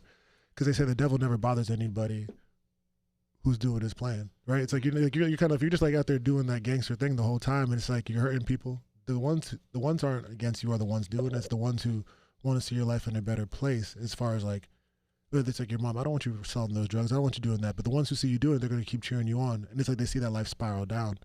You lose the love, you lose this, and it's like you think like everybody's praising you for doing like the worldly, dangerous things, and maybe you have a right reason. You want to provide for your family, but it's like, to me, faith. No, please go ahead. To me, faith is this. It's like I always tell people that's what you hear after every fight. If I think you put the mic on it, it's the first thing I'll say is like you're unconditionally loved, no matter what you've done, no matter where you've been. Like I mean, there are people like I see like people who've touched children. I'm not gonna like give an excuse for that. I think God has to really like come out on that one. Like, but like for me, it's like. Maybe you used to steal, used to rob, used to do some things, and like you look at your life and you think you've been selling drugs, you've been doing whatever. Like, I don't know, maybe having a lot of sex and doing these things like just like being baby. You don't know where somebody's heart's been broken to see why they're trying to find that fix. You don't know. But it's like when God says, unfortunately, with pedophilia, it's overwhelmingly, it's an overwhelming likelihood that they were themselves abused. Yes, it's almost like a contagion. Right, and that's the thing. Social contagion. And they shouldn't. What they've done after doing that, yes, you assume the responsibility, but whatever's happened to them should have never happened. It's almost hard to say like, how could God love you when that happened? Like, I get the questions, but I think that from the perspective that I share from, I say like my ministry is like, I want you to know there's a better place than where you are right now, and that your life has like better days ahead. And you see it, like fighters are tough, but man, they're soft at the same time. And that's the cool place about being. It's like that's what I like about being a fighter. Like for me, it's like my success is nothing if I don't have the validation from God. So like take the belt away, right? Take the money away. Like I want to know somebody's life is better, because hopefully that I was going to play a part in it. Not for my validation. I don't care if you ever talk about me. And I appreciate you saying that, but it's more like I want to see somebody's life just be better. Their relationships are happier. Their life is better. Their days are better. They can wake up in the morning. They don't feel like they want to off themselves. They see their gun and sit on the table. Now they know it's for protection and not executing themselves. You know, I want to see somebody go into the gym and they're so quiet, but then you see them smile and laugh that day, right? Because like, you never know what somebody's going through. And then I think that they don't have somewhere to look forward to sometimes. It's very that's what noble. You should be using your platform for is noble stuff like that. Like, what are we doing all this for? What are we, you know what I mean? Personal What are we fame, just trying to personal be the glory, man? money, or are you trying to do it to improve your community? Improve yourself, the people around you. And then luckily, one of the cool things about all this social media stuff is you can inspire and can touch people who are, hundreds of millions of miles away, whatever it is. You know what I mean? Yeah, and if I may, it's like, say maybe envious is the word, right? Maybe it's not the exact word you're looking for, but I tell people it's like faith is available to everybody. It really is. Sometimes it's just like saying like, you'll hear this saying a lot about churches, like come as you are. Now, sometimes you come as you are and you run into people, so people reject you. But the first people you meet at the door of that church sometimes are just going through it too. And they're trying to maybe, like, like that dad who says like, why are you cheering on that team? You're not playing on that team. It's not our team. It's that guy. And you're like, you've met my dad. So, but you hear that, but my dad's not that. But you hear other people, and then they kind of reject it, and they give up on it. My dad would never let us wear jerseys when I was a kid because he was like, there's one name in this house. You can wear your jersey. I'm like, my jersey's not cool, Dad. I want to wear a Lawrence Taylor jersey. And it inspires you, right? He's like, is Lawrence Taylor wearing a Gerard Heron jersey? I'm like, I'm 12. Hey, Mickey Mantle ain't paying your bills. Yeah, 100%. And now I don't even have the last name, so and you hear that, and the beautiful thing about it is, Mom and Dad, I love you deeply, and it's my last name. This is a stage name. Everybody knows it. I don't hide it. That's funny. And it's like, you hear that, but I always tell people like, like in this sense, right? That jersey is available for you no matter what. It's that unconditional love jersey. It's that like that God loves you jersey. It's like people like they find out more about it when they walk in, and sometimes you walk into a church and you meet the people who kind of like do that to you. But just like look past it and realize like where you go, it's just like that peaceful place, and that's what I want people to have, because I've been to dark places too. I made some stupid mistakes. I've done things where I'm like, there's no way I could be loved after like the things I've done in my life. Like the things like that's like I've just seen that peace, not like nothing like off the wall. It's be like I don't agree with that, but it's at the same time too. It's like I realize like I always tell people every day like I'm a professional sinner. I'm just loved. And it's like that's why I get to live my life. My flesh is decaying. Like technically, you're just one day closer to death every single day. Now you're talking my language, man. Right. Let's get into the cynicism of it all. Right, and that's the truth. Are you gonna take a Neuralink if they get the Neuralink? I'm not into all that. No, man. He wanted to live in a teepee in the woods. In a yurt. In a yurt, yeah. In a yurt. Wow, you remember that? Of course, I got the Neuralink. And I look at stuff like that. It's like, that's the devil right there, brother. It's the mark of the devil. The devil's just an angel that tried to fucking, He was a little too ambitious. A little too ambitious. I actually hate that story about it. I'm like, I think that's a capture story. The King James Bible. Like, hey, you can be everything, you just can't be the king. Like, I think that's a little keep the population down boogeyman tale. But please go on. So yeah, that's all I tell people, man. It's like if I could use my platform for something positive, like you have enough shit talkers in MMA, right? Like, do I need to be another one? Or can I just be who I'm called to be? Be you. Yeah, Stay within yourself. When people fake it, it stinks. Yeah, it's like inauthentic and gross, and you could smell it. It's got a stench to it. It's not, no bueno. You're the first fighter from the PFL that we've had on, I believe. And what you've been in UFC, you've been in the PFL. The PFL is getting. Tony fought in the PFL, but Did he? he's the first PFL. Got it. Okay. Yeah. So the first champ. What are the differences between the organizations, and what do you think the future holds for the PFL? Do you think it can? What with Jake Paul coming in and Ngannou coming in, Saudi Arabia money, like what do you think? Hey, and Impa asked for the Ngannou fight after his last victory, right? He's a fucking lion hunter, bro. Hell Big yeah. game hunter. Yeah. So I think after big game, big trophy. After he wins this one, he should let him remind them again. You know what I mean? Every single time, don't know. Remind them. So we talked about that in the locker room. Remember? Be like, not of course. Or be like, are universally loved. Or even be except Francis, quit being a bitch. No. But wait, or whoever wins you straight up be like, hey, whoever wins the main event, the heavy, you're the co-main event, and then the main event is the heavyweights. They're supposed to. Hey, I'll keep you busy until Ngannou's ready. Yeah. To win that, it's Look automatic. at the size brother. of this guy. He might have to be a heavyweight next. Who, me? Yeah, I'll go 85. But if you're in Especially Ngannou, if Impa goes to 170. if you're in Ngannou, who everybody thinks is probably really 45 anyway, if he took Fury in boxing as deep as he took him, and now he's gonna box Joshua, and he's making all this money, why the hell would he ever want to wrestle ever again? Wrestle? Why would he? Why you know what I'm saying? Why would he ever want somebody going after his legs? Because what I believe sign a about Ngannou contract. is, well, I believe even more than that. I think it's like he's a man of his word. Mhm. I think people like Ngannou, like when people doubted him, how he's gonna get mollywopped by Fury and all this stuff. I'm like, they don't understand where he's come from. Everybody's like saying he's gonna be a terrible fight. So many people, right? Yeah. And I thought about it as like, you think a guy like that is really concerned about anybody else's word or opinion, what you think about around the world. They had all these odds, they had all these different things, but like he's an odds beater. I just thought, honestly, Hey, I'm one of those guys too, because I thought Fury was just like at this point untouchable. I 6'9". thought Fury was gonna run away with it. Yeah. He did not. No. And I gotta say, the other best story in MMA right now is Francis Ngannou. And I say there's no person. Impa and Francis. And I look forward to that day. My parents are from where the Rumble. So Kinshasa, when you say where Congo's from, my parents are from where the Rumble Jungle was. Oh, really? Yeah, and like I think we should redo that there. Or Impa, Boombaye, Impa, Boombaye. Bomaye is in my parents' Bomaye. language. Like, Really? Yeah, so it means kill him, right? Kill him. Oh, And so Ali, it's like, kill him. yeah, and that's All like that's the thing. It's like, so when you hear that, I would do it in Cameroon too. My friend Francis is, he set the way. Like, why not do another one, right? badass. Hey, brother, I know Outdoors. you. You do it on the moon. It was you 100 do it in the backyard of the trailer park. The You Rumble in the okay, Jungle, I you think, okay. was like You won't. 110 degrees or some wild shit Mhm. like that outdoors. The Thrill in Manila was crazy hot. Yeah. Both Ali and Frazier thought they were gonna die. Well, that's the mythology behind it, right? Like Ali was looking across at Frazier, and if Frazier stood up, he was gonna call it. And then when he saw that Frazier wasn't, he like popped up real quick. He was like, I'm still good. Yeah. And then so Frazier's like, man, fuck this. 15 rounds. I think it went like 13 Yeah. after 13 is stopped. Crazy. Yeah. Crazy, man. But that's the Rumble in the Jungle is George Foreman. Yes. Really, Good right? for him, Correct. Yeah.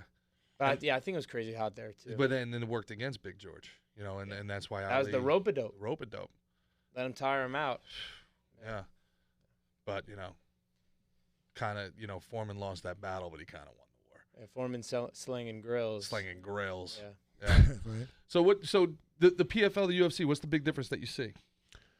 So in the UFC, man, I think they run the organization great. Both staffs are great. If you look behind the scenes, like their staffs are what keep the company running. Like Dana does his thing, right? Big figurehead. Yeah, Pete Murray on the other side and PFL do his thing, figurehead. In a sense, maybe not as big. You hear more about Don Davis, sometimes Ray Seffel, and like these guys that they put in place. But if you really look at the staff and how much they work and you get to know them, like everybody knows, Heidi, right? Heidi Yeah, of Dean, course. right? Yeah, like they are there every single day, especially what they did during COVID. I think the UFC did an incredible job for MMA as a whole. I see the UFC more Green as sports, the world. the world, Yeah, yeah. right? I think the UFC is And more. they're doing the same thing with free speech right now on a whole different level. Yeah, Facts. they just kind of do. Yeah, they let the people be the people, right? Yep. UFC more of a popularity contest, right? You see a guy who's not ranked this, they pop up, they talk a big game. With they do, the fighters you're talking about? the fighters. So, like, fighters get booked, it's more of a popularity contest? I'd say they're very skilled He's for talking sure. like a Patty Pimblett or a Sugar Sean Gotcha. or a Connor and stuff like that. Yeah, when you Gotcha. skill for skill, and it's rewarded. Like Connor capitalized on it, right? And then there are people who haven't, right? I mean, like you see, like the Cody Garbrandt took off. Some stuff happened, and it didn't turn out the same way. You're looking at a Colby Covington, right? Like, Yeah. he was a great fighter, but nobody cared, and then he became the all-time bad guy, and all of a sudden he's headlining. Yeah, he's headlining, but then he's like, and everybody's gonna have enemies in life, right? You're gonna have like whatever, like, gonna have people who love you for it, people gonna hate you for it.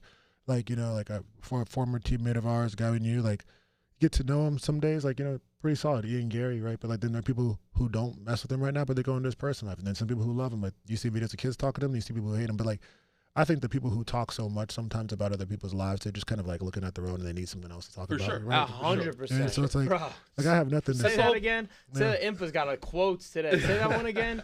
You know, I just think it's like, you People know, who talk about other people or what? They just like, you know, they're deflecting from their own life, right? If you know, like, you kind of see your own life and they're sad about it, or they're angry, right? And it's like they want to put somebody down. Like, I've met Ian, I've known him. You know, like, yeah, he's wild, he's brash, he's young, but you don't know who he's going to be in 20 years, right? And it's like, I'm not gonna count somebody out. Do I agree with everything? No. Like, and like, I know Jeff Neal too, so it's like I get where people don't respect something. At the same time too, like, I say MMA is a dark place.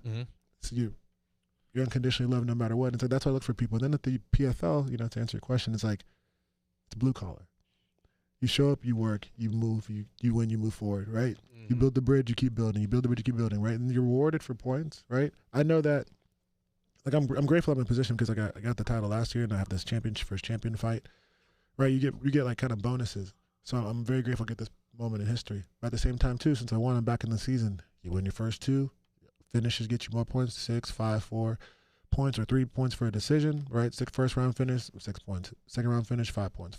Third round finish, you know, you have 4, decision 3, right? So, but you know, if you build your skill set, you get better and you can finish anybody. You can keep moving forward. So like there's an incentive towards it. It's a little more pure fight game as opposed to like marketing, you think? Is that the idea? Right. And I think both strategies are solid. I mean, both companies are growing. I see where the UFC gets a lot of it and the fighters who do well and talk a big game on mic. It was never me. I remember before I got in the UFC, people were like, hey, like, you're not a shit talker. You're not this. Like, you always talk about your faith. You're going to stop doing that? I'm like, no. Like, if I would say if my brother makes $500 million and I'm making $500,000, but my family's good, my wife's good, my brother's family's good, they're good, I'm happy for my brother. And, like, if he helps me out, great. If not, like, we're still brothers no matter what my sister's saying. Like, I'd love that they're more successful than me. I'm grateful for that. I just want to help be the best big brother that I can. If the UFC's marketing style is, hey, let these fighters talk, let them build this, right? But the PFL rewards you based off the work you put in and the victories you claim, I'm cool with that. If the UFC came calling again after all the success you've had in the PFL, would you want to go back to the UFC or do you want to build with the PFL? I would say this, like, people, I get that question a lot, and I say it's like, right now my grass is green where it is, right? I could think I want 100 more acres somewhere else, but it's a lot more. And I'm not ready for it. I say, God, send me. That's a big prayer I have. It's one of these births. It comes from a verse, but it's just like, say, Lord, send me. I'd go to the UFC if it was best for my family, my future family. I'm not against it, right? Like, I'm here to fight. It's my career, so I want to make as much money as I possibly can and set up my future family. I live a simple life, man. Like, I ride my motorcycle. I know you've got $1 million. You live in a yurt. Let a boy hold a couple shekels over there. Real quick for the audience, we're recording this right now, Saturday the 17th. The fight, we're gonna release this probably Thursday. The fight, Impa's fight, is going to be the 24th, Saturday. All right, so it's probably going to be in like 2 days. So, like, the Ian Gary, Jeff Neal, that fight already happened. Yeah. To you guys, to us, it's happening tonight. Yep.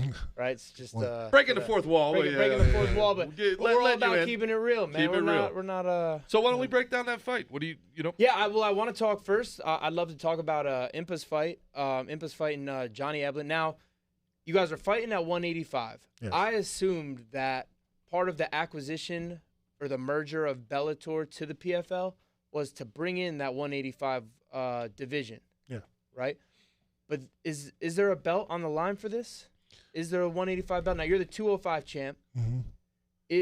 This fight's at 185. Is there a belt on the line between you guys? Yes, so it's the inaugural champion versus champion belt. This is this is going to be the first 185-pound champ. The chomp? Because PFL did not have a 185-pound division, correct? No, so they don't have a 185-pound division going into the season. Johnny's still technically the Bellator 185 champ, right? But they have a champion versus champion belt, right? So now the opportunity for me was like, okay, they have Vadim Nemkov. As a 205er? He was a 205 Bellator light heavyweight champion. He decided to vacate his title and go up to heavyweight.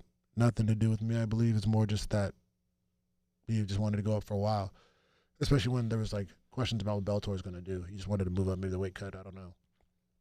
Johnny Eblen, right, 85 champion in Bellator.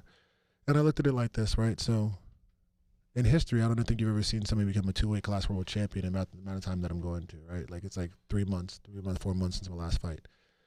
I always say I'm here to be the best to ever do it, past, present, and future. Like, I love what I get to do, like, when it comes down to the fighting of it. Like, the warrior, like, take out the giants, slay the giants, kill the monsters, all that stuff. Like, that part of the fighting. And, like, what is it? There's nothing to be gained in playing small. So I wanted to go down to 85 because it just makes sense, right? They said they wanted PFL versus Bellator. One of my best friends, Aaron Jeffrey, was next in line in Bellator versus Bellator, right? But they wanted PFL versus Bellator. So I said, okay, well, here, like, this is what it is. As, I said my piece about it, but now I got to move forward on taking out this target. And so they offered the fight. I'm like, well, what is it? Is it you put your PFL belt on the line? They put theirs. Like, what is it? I didn't care. Like, for me, it was like, take the belt away. Like, Tyrone Spong said this great. And that's a quote from Tyrone. He said, take your money, lock it up, throw it in the ocean, put it away. Take salt and pepper and put it on your belt and see how well you eat. And it's true. Like, I'm grateful I got a title, but that's not, like, I haven't even hit the goals that I've set for myself. It's always been multiple weight class, multiple division, multiple organization champion. To be the best ever do, you have to do some great things, right? So it's like I have so much ahead of me. I can't sit on this belt, right? I can't just be like, okay, this is all I got. So when I had this opportunity to fight Johnny, they're like, well, I'm like, what is it? They said it's going to be a champion versus champion belt. The first time champions from different organizations fight. He's still a Bellator champion because he's earned it. You've earned the PFL title from the 2023 season. Okay. So now they have, like, I think they're coming out of the rings and they're coming with a belt, but this is going to be champion versus champion at the 185 weight class. So when it comes to victory on the 24th, then the next time, whenever they want to defend that belt, be champion versus champion for whoever they say at 85. So then I can fight in 2 weight classes, right? But there won't be no season, at least right now, in the PFL. They're not going to have an 85. Yeah. And Bellator is still going to kind of operate it as its own entity? For 2 years, I believe, because I think they have a deal with maybe one of the networks, so they're still kind of operating, but then it'll be fully absorbed and acquired by PFL. There's a whole PFL roster. Okay. Which that'd be cool if they had 85 then. So if you're staying at 185, it'll be you versus Jake Paul. Yeah, there's also some opportunity at 85 over at Bellator as well. I tell you, I'll fight anybody. I actually say just sign the contract and I'll be there. It would be so funny to watch Jake Paul like go way overboard trying to like rile you up and shit talk and everything like that. Yeah, good luck, buddy. Look at him, he's like, okay, hey Jake. Should be like, God bless you. For real, God bless you. I'll take you out. Jake rolls up. He's got like 90 guys and like a fucking stretch Range Rover, and it like stretches out of his yurt, gets on his bike, and then treats him like a dog with a toy. Yeah. So what do you think about the fight with Eblen? Man, yeah. So Eblen's an awesome fighter, right? He's done really good work. I love the fact that they consider him one of the better middleweights in history, right? He's earned that. Comes from a great gym, ATT. Respect to those guys, and I know he travels and believe in Vegas and has worked with some solid guys. From the ground up, we talk about his grappling, solid, wrestling, solid. He comes to fight, I like that, puts the pressure, and man, he's like he'll throw some cool combinations. Unconventional striking. Yeah, unconventional weird striking. Angles, which I believe. I'm almost kind of torn on it. I think the fundamentals and the basics are things you can take to the top, like a good straight 1-2, something like that, right? Mm-hmm. Nice jab, something like. But at the same time, if you're throwing like weird shit that people aren't used to seeing, there can be like something to that. You know what I mean? Like there could be like a thing to it. I think it also leaves holes and openings. Like even example, if you're here with your hands tight, you're well under defense. Maybe if you throw the jab here, you know what I mean? A kick gets tossed up there. I think there's holes in it as well. But I think he's blended his style like well to the game. You know what I mean? Yeah, no, he's done a good job, and he's had good coaches and mentors in his life. I respect him. He's a good fighter, but I'm gonna take him out. I'm claiming his victory. No doubt. It's like I look at that like, it's good, right? And he's done stuff. He's dominated. He's talked his talk. He's doing whatever he's needed to do. But he's always showing up where they put in front of him. But February 24th, I finish with my hands raised and I dominate from the beginning to the end. Go claim that victory, get that finish, and move forward. It's like you see the dance, you see that, but right now it's like when I fight and things like that. Right now it's like I'm on a mission, man. Like I say, especially too, like having like 5 fights a year. It's pretty cool. Every fight's a battle. The season's a war. That's how I look at it. It's like I have a five fight war. They talk about the different battles in the war. Say that again. You say every fight's a battle. And every group of fights is a war. For me, like with PFL, like I have opportunity to fight 5 fights this year, which I'll get. To go all the way to the title again. Right. So it's like last year had 5 fights, including the Challenger Series. This year, champion versus champion fight. 4 fights, claim the victories, and go get the title again in 2024 season. That's all I'm focused on. It's not about playing around who it is. Like, I don't care if they switch the opponent. Day of, just put somebody in there and let me go. Because, that's what I'm here to do. So it's like I just look at it. It's like I'm in a master class is what it will be. Yeah. And then I'm going to get better. I'm going to get better. I'm going to get better. And I'm just going to keep moving forward. Yeah, man, I'm excited for you, brother. I'm excited for you. We got a lot of good things coming up. Let's speaking of switching opponents, our teammate is also on that card, Jason Jackson. What was the name? Do you know the name of the gentleman he was supposed to fight? He's going to fight Magomed Karamov at first, and now he's fighting Ray Cooper. Ray Cooper. Probably a good wrestler. Yeah, I think so. But Ray Cooper, striker. Is he Hawaiian banger, yeah. right? Yeah, Hawaiian banger. He's throwing some. Let's pull up the card. Let's. Are you gonna make some picks on it? Do you want to abstain? I'm not really like he's like probably just like be like who you think's gonna win. We always so we we'll shout out BetUS. Bet that we have lines on this. We got to make sure BetUS is ready, and we'll talk to them to make sure they put some of this up so people can go win some money betting on Impa. Use code SNT125. That's the letter S, the letter N, the letter T 125, and you're gonna get, if you put in $1,000, they give you $2,250. They give you 125% of whatever money you put in. So it's a great deal. So yeah, go place your bets on this card. This is one of the best cards of the year. It's amazing. It's the first time ever we're doing champion versus champion. Reminds me when WCW and WWF it's merged. It's exactly back like in the that, day. brother. It's just like that, except it's real as it And then can you had get. the NWO takeover. Except it's as real as it and then can we get. got Hulk Hogan versus The Rock in No WrestleMania. predetermined outcomes, no scripts. Which, by the way, that has to be the greatest wrestling We're match about to talk of all wrestling? time. Well, do you remember the Hulk Hogan versus Rock WrestleMania? No. The biggest pops you've ever heard in your life. It was in Montreal. I'm a huge mark for this, and the best part about it is that they weren't the headline. The headline was supposed to be Triple H and Chris Jericho for the heavyweight belt, and they blew out the stadium. The Rock and Hulk Hogan blew out the stadium in like what was Hulk Hogan's like last great match, and The Rock was the biggest star in the world at that point, and everybody basically just booed Triple H and Jericho afterwards. We're like, this sucks. It was amazing. So anyway, hard to follow. Tough to follow. You got to hear Jericho talk about it. Jericho's got a great podcast, and he talks about it. He's like, the one time that they let me headline WrestleMania, and this is what I got to deal with. He's like, I didn't even want to go out. I'm like, what are we doing? How can we follow that? That's funny. I just met Chris Jericho for the first time. No way. Yeah, I was in I'm a Jericho mark. Oh yeah. Yeah. He actually think they live down here. He's like a tiny guy though, right? He's not a big guy. He's not that big of a guy. Yeah, He's in decent shape, but they live here. I think his son's like in Deerfield. No way. Yeah, son wants to start jiu-jitsu or starting jiu-jitsu. All right.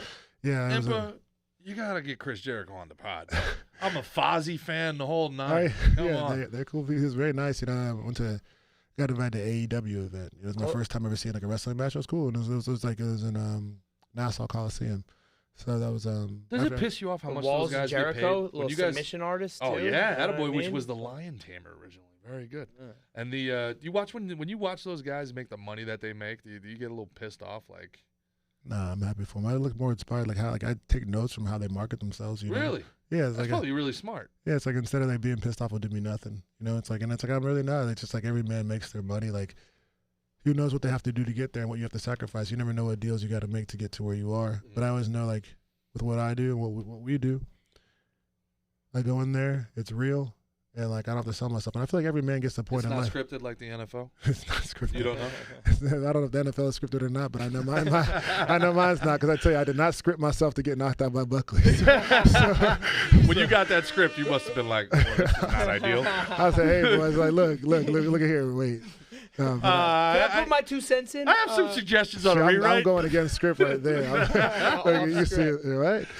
No, it's definitely not for that one. But I say, like, when you go to bed at night and you wake up in the morning, you're at peace with yourself. Like everybody, guys, like you see like the midlife crisis, these different things. Like you kind of look for that purpose in your life. Mm-hmm. And I think that's what guys are looking for. They go through this life, and sometimes it's that monotonous job. It's that thing they never took the risk on. They always kind of wonder, maybe their kids, like, they feel like ended up a certain way. They didn't feel like they fulfilled their duty as a father or a husband, and then they start blaming it on midlife crisis or later in life because they start looking at things. And I think sometimes with like the wrestlers and people, like you have to live this life that's kind of built off of like a script. And some people love it. I met Bryan Danielson, super, super cool guy, like very nice. But and I'm grateful. But I always kind of wonder, like later in life, will you look at this and be like, dang, if I did it for real, I know I played this character and I did that. But if you kind of like that complex that switches and you look back on your life, like I know, like I never have to go to bed and be like, dang, did I get them all in a fight? Did this happen? I'm like, man, like you die, you die. Like in a fight, you can die. They say nobody's ever died in an MMA fight. Yes. It's kind of like yet. Yeah, really, and it's like I expected. And and I would say like if I died on that canvas, God bless it. Like that's cool. Like I'm not one of those people who's like, oh, this is dangerous. Like like Marvin Hagler said, I didn't get into boxing to become healthy. Like, fighting's not healthy. Very true. It's not healthy. You know what I mean? Yeah. We might look good and like ripped up and healthy, like abs and muscles and shit, but what we're doing in our body is not necessarily healthy. And we were talking about this on. We had the hosts of Menace's Michael Johnson and Greg Jones the other night, right where you're standing. And we talked about that. Like, we sign up for this. We're willing to kill and die in there. We're ready. We have a purpose behind this, a warrior spirit. We want to be able to go out on the shield if that's what it's gonna take, and we have to be committed there to perform the way we need to perform. Yeah, and it's like that's a big thing you always talk about. People are like, how are you like faith driven in this? It's like, yeah, like I want to show you can be a killer and like take somebody out, and like that's what you go there to do. Like it's not your job to keep that person alive; it's the referee's job. I think if people always like we use cold ass statement. Yeah, it's the truth to me. Dropping bars all It's day. not my job to keep that person alive. That's the referee's job. Yeah, it's like we call it a sport, It's which I very think true. is like it gets misconstrued. It's not a sport; it's a lifestyle. Like you like the stuff you go through. Like people have another job or whatever, and it's like, hey, if you have like a surgery on your back, it's like, okay, like hey, take some time off. Don't come out. Don't type on this because your doctor and your insurance said it. The insurance doesn't care about us. Insurance is like, well, you better figure it out and try to find a way to pay for your surgery, right? Like, yeah, pay for it, pay the man. But it's like another job. Like, I know, like, if I was in accounting and I broke my arm, like, hey, you cannot type right now because you're going to be stressed out for work. They'd be like, take some time off. You're still going to get your paycheck. And I respect it. Thank God there's that. And it'd be cool if that was there for a fight. I'm not saying they should just throw it away. But when you choose to do this, like, you're taking somebody's life points away. Like, that you hit somebody the right way, in a sense. Like, what's the point of fighting if you're not going to kill somebody? Like, just to go there and say, I competitively got tussled. Like, that's what you do with your brother. Like, you get out there and you roll around with your teammates and you spar. But when you go in there, like, every blow is meant to hurt or kill or set them up as deception. And I think that people take it a certain way, like, oh, it's a sport, this. Like, and I get, like, and you see the guys who are the shit talkers. You see the guys who are the nice people. Like, don't think that they're so much different. They say the hero and the villain are a lot the same. They kind of are. Because it's like, you go there, like, the person wants to be a nice guy. I tell people, like, because I carry myself a certain way, I'm a nice guy, doesn't mean I'm not going there to do my job. Like, don't take those two different ways. And I think that we call it sport. We put the referee because there's only one way you can market it to ESPN and Disney to pay for it to be, to get funded. Like, but if you really look at it, you're taking your shin and you're putting it across somebody's face. You're putting your elbow into somebody's skull and you're doing it over and over. If that ref gets there, but the media wants to talk about what you said before. Yeah, We're doing combat. This is combat.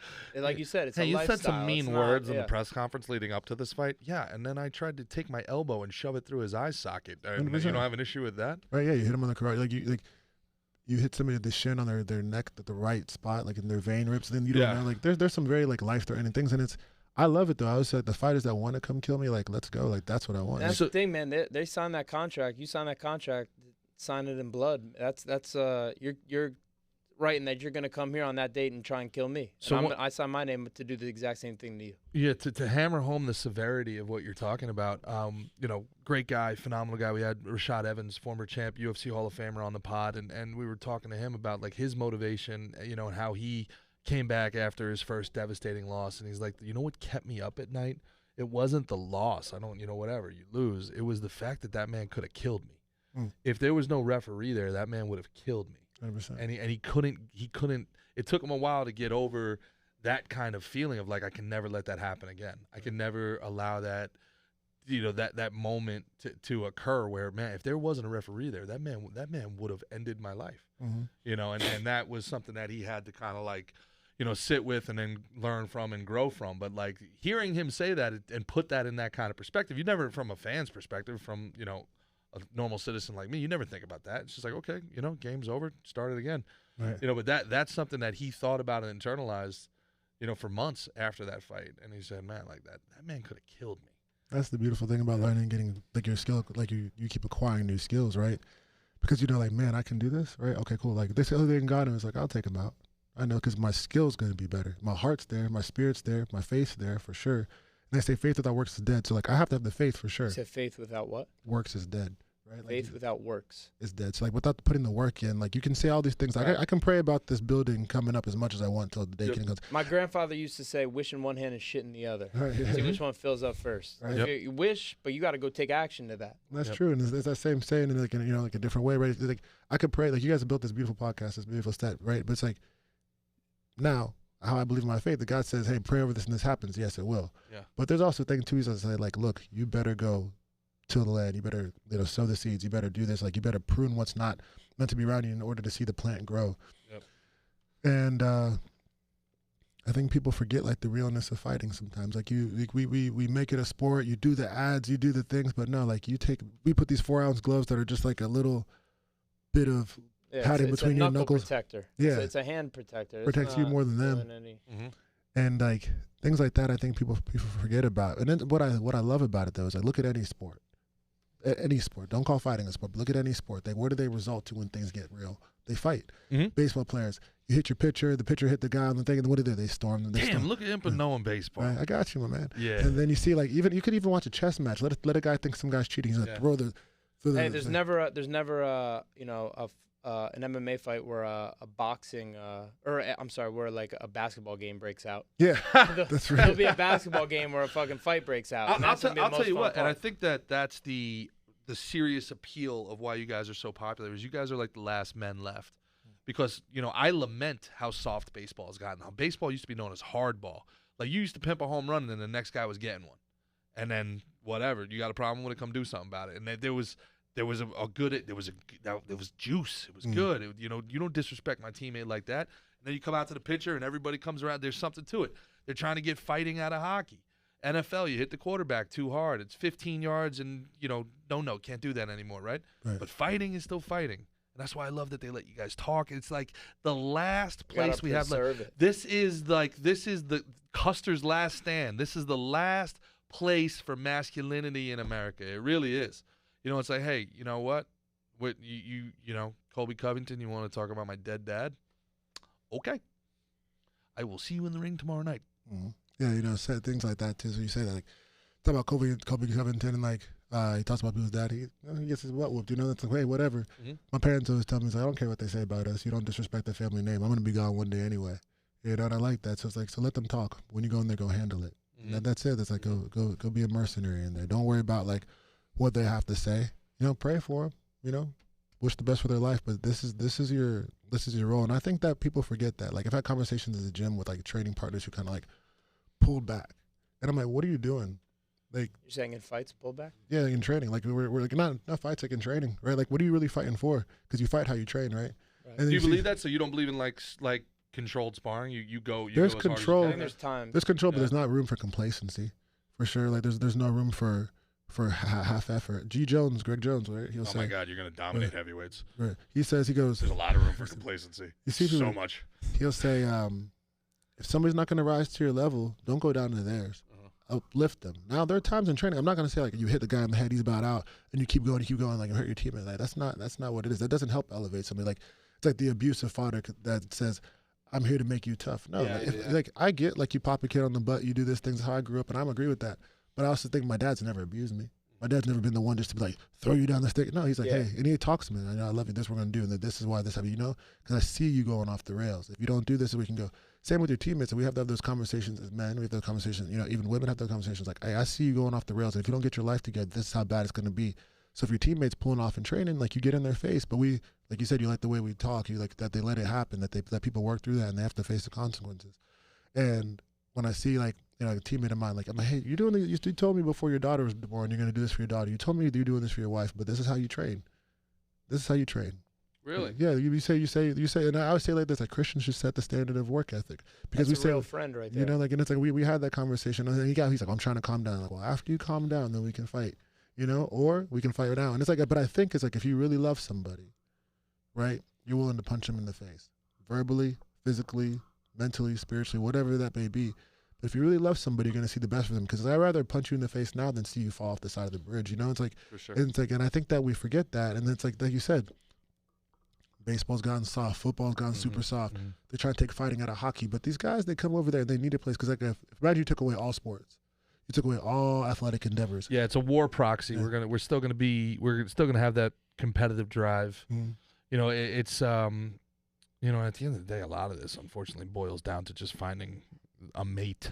So, you know, we're at the, you know, we're still kind of the baboons out here trying to peacock for, you know, look at this big building I bought, baby. Let me throw my genetics in you. So it's, you know, there's that is not going to go away. You know, and that's now we're going to get into like the WEF and the NGOs and the globalists and stuff like that. That's part of the inefficiency that they're trying to eliminate. You know, put us all on a computer and say, okay, your genetics match up best with her, so you're going to have a kid with her, and then the state will raise it. And it's just like they're getting rid of the masculinity, because the masculinity is the defense for humanity. It's a threat to them as well. If you can get, it's a threat to it's 1,000% a threat to their like plans, their schemes, their control, ideology. Yeah, their power. You know, because if you know, the man will die to protect his family. The man will die to protect his family legacy, you know, and if you can get rid of that idea of masculinity, then you can control humanity. You can change humanity, right? You guys are the last bastions at the wall there, you know? So, yeah, I think it's remarkably noble what you guys do. I really do. And I've said this a bunch of times on the podcast, and I'll say it again in case this is the first time somebody's listening. The biggest thing about what you guys do, the mental toughness more than the physical toughness. Like, I'm a man, I'll scrap. You want to have a fight? We'll fight. I'll fight you today. 5 o'clock. I'll win, I'll lose, whatever. But I will not fight you again tomorrow at 10 a.m. And then I will not fight you again tomorrow at 1 p.m. And then I will not fight you again at 5 p.m. And then we won't do it on Wednesday. Like, I ain't doing this shit twice, 3 times a day, every day. I'm not, like, you guys are insane. Like, what you put your minds, bodies, souls through is nuts. It's like you guys are in some ways insane. Crazy people.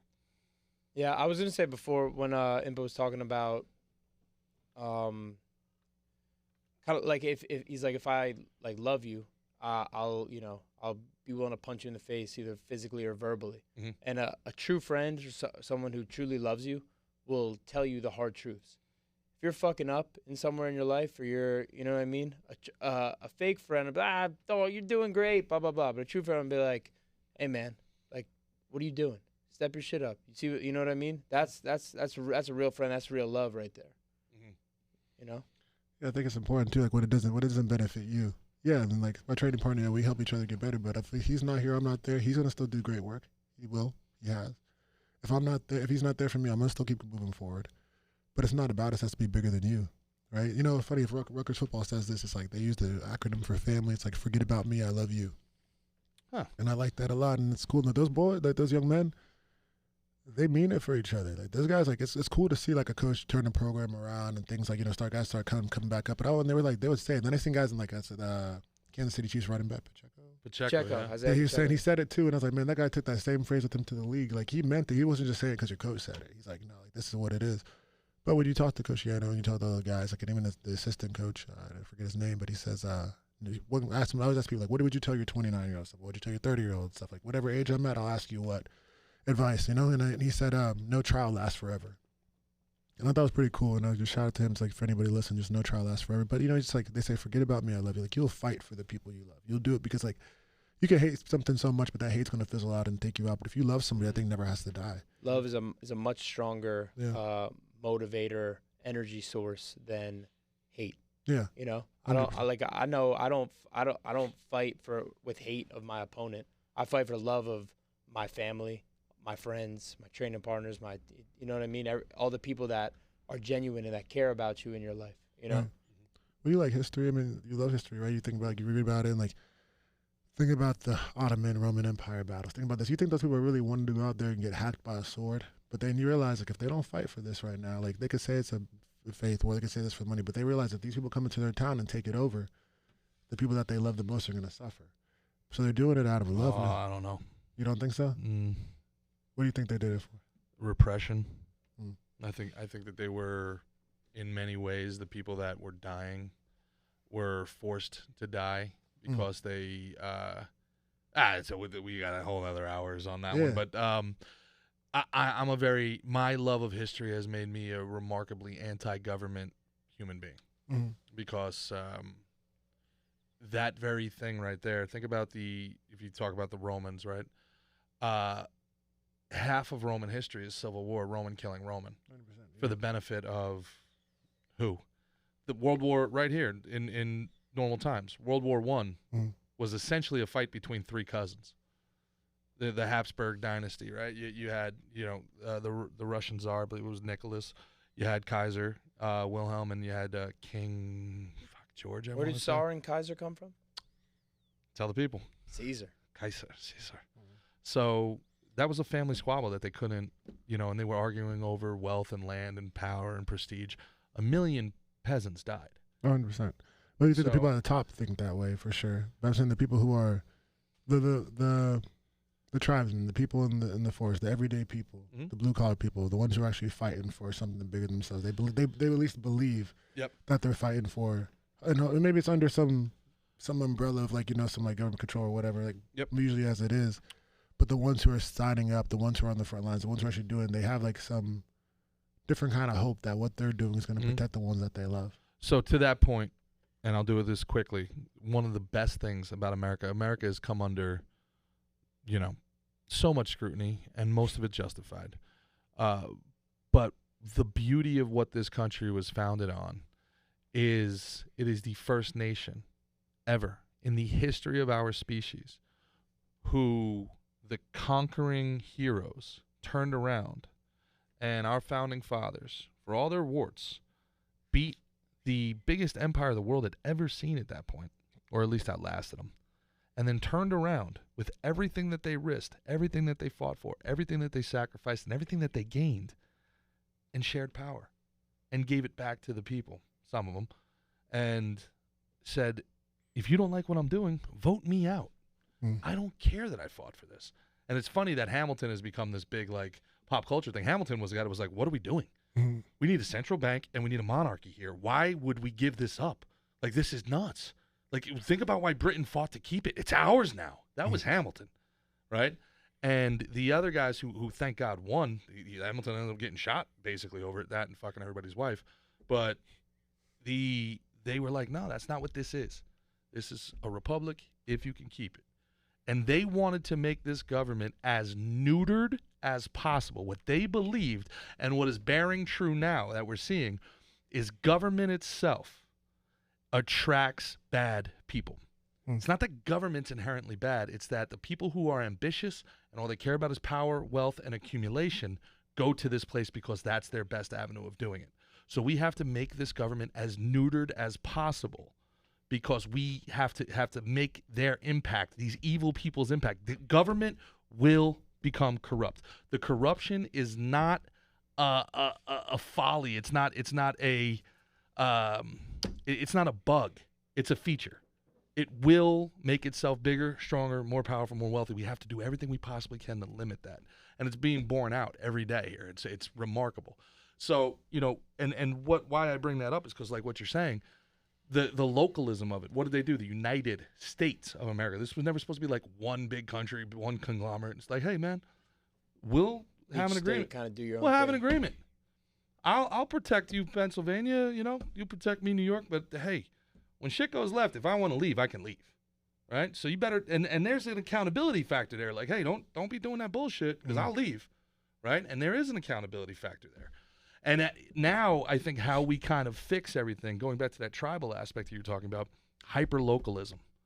The federal government can say whatever they want, tax whatever they want, do whatever they want. If your local police won't enforce it, if your local businesses are self-sustaining, if you can farm, if you can do all, then they're toothless.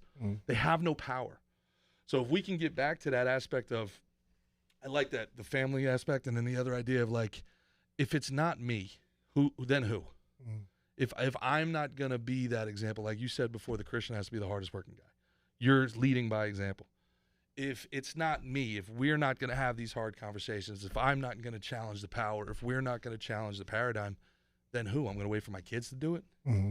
It has to be us. Yeah, that's 100%. I believe that. And that's why I think that's where, for me, it's when you remember the ones in history, I'd always look at the governments. I always wonder, who are the people down there? Mm-hmm. And they had some hope and belief that this could change, right? Mm-hmm. And for me, like you said about fighting with Christianity, I know it's not popular. Can I talk shit with the best of them? Oh, 10 times worse. The things that come in my mind, I'm like, God, why'd you let that one come in there? But I realized that's not who I was called to be. I was saying my favorite thing I always tell myself is like, who do you come home to? Who do I come home to? Do I come home to, like, when I got considered my team, Killcliff, DK Fitness, where Dieter's gym is down in Miami? Mm-hmm. That's what I come home to. When I see those kids, how they're going to look at me. Can they look at me and I acted this way and I say, this is how you act? Or am I going to be that guy who's completely different on TV and I come back here? Like, that's not who I am. Now, could it probably cut me some more money? Could I probably stay in, maybe I'd have stayed in the UC? I don't know. Maybe not. Mm-hmm. But the other side of it is you act that crazy, then you never stay, then what? Yeah. And I always look at that, it's like, yeah, like maybe I don't have to enforce what everybody else, like you said, like if the local police don't do this, like, like maybe it's back in the day and like people always talk about how crazy America's been. And then America's had its history. We talk about civil rights, we talk about slavery, we could talk about like what's happened to the Japanese, we could talk about what happened to the Irish. Like, you could talk about any culture, but maybe there were some officers out there who didn't enforce that, who didn't believe in segregation. Maybe there's some people out there, and maybe their stories aren't written yet. And that's that's the other thing, right? It took time, yeah, but the right thing was done in a lot of these things. Yeah, and that light comes through. Yeah. That light comes through, and I always believe it's like, people are saying, how are you going to make it in MMA and do this? How are you going to do that? Like, I'm not a trash talker, but I always say, it's like, check November last year, Check November last year. Like, people always tell me, like, you got to be the bad guy. You got to be like, you could talk like this, be the gangster, be what they expect that typical, black guy to do, act like this. You know the stuff. You know how to talk trash. You play college football. Come on, like, we want this out of you. Like, I mean, even last press conference, come on, talk some shit, do this. I'm like, that's not how I was raised. Yeah. Who do I come home to? I'm not going to enforce that. Like you said, that was a great point. Like, I didn't subscribe to this. Like, take it out. Kick me out, PFL. Okay, fine. Like, I'm going to still go. Learn how to farm, build my life, take care of my future family. They didn't. You have no power over me. Yeah, and it's like, that's an honest about. So what shall it profit a man to gain the whole world and lose his soul in the process? Right. Imagine, like, the Hollywood guys that we've met, these high-level people that have gone their whole life. They're these big superstars. They've got all this money, and they can't even speak their mind. How many DMs I get from people that you wouldn't even believe that are like, keep talking that shit. I agree with you. And I'm like, one tweet from you would be worth 10 years of my life. Like, you comment this. Don't DM it. And they're like, man, I can't. The studio, this, that. They're imprisoned by the almighty dollar. What's the point?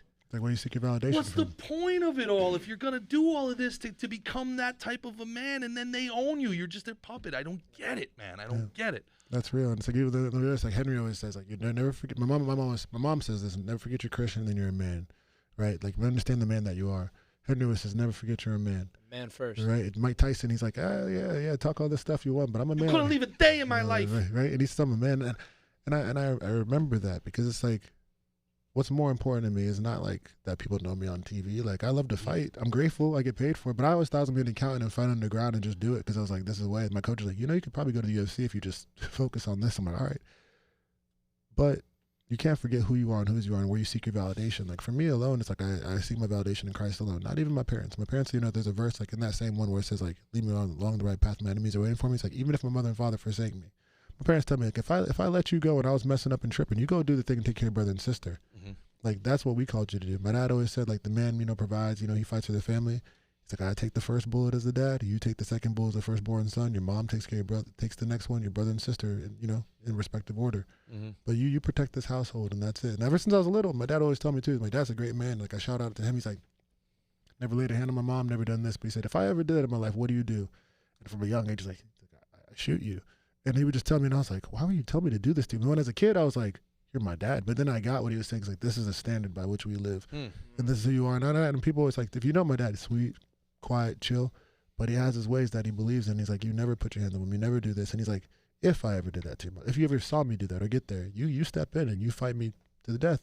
You take it out. And I always remember when I was a young kid, I'm like, but the respect and like the standards that's helped me have today is that at 30 years old, I'm like, oh, okay, well, now I know that wasn't just that. It was, if anybody in their life tries to tell you how you should live your life and you don't subscribe to this and you don't agree that God's your authority and this happens, now you know where you can stand. So don't let an organization tell you how to talk.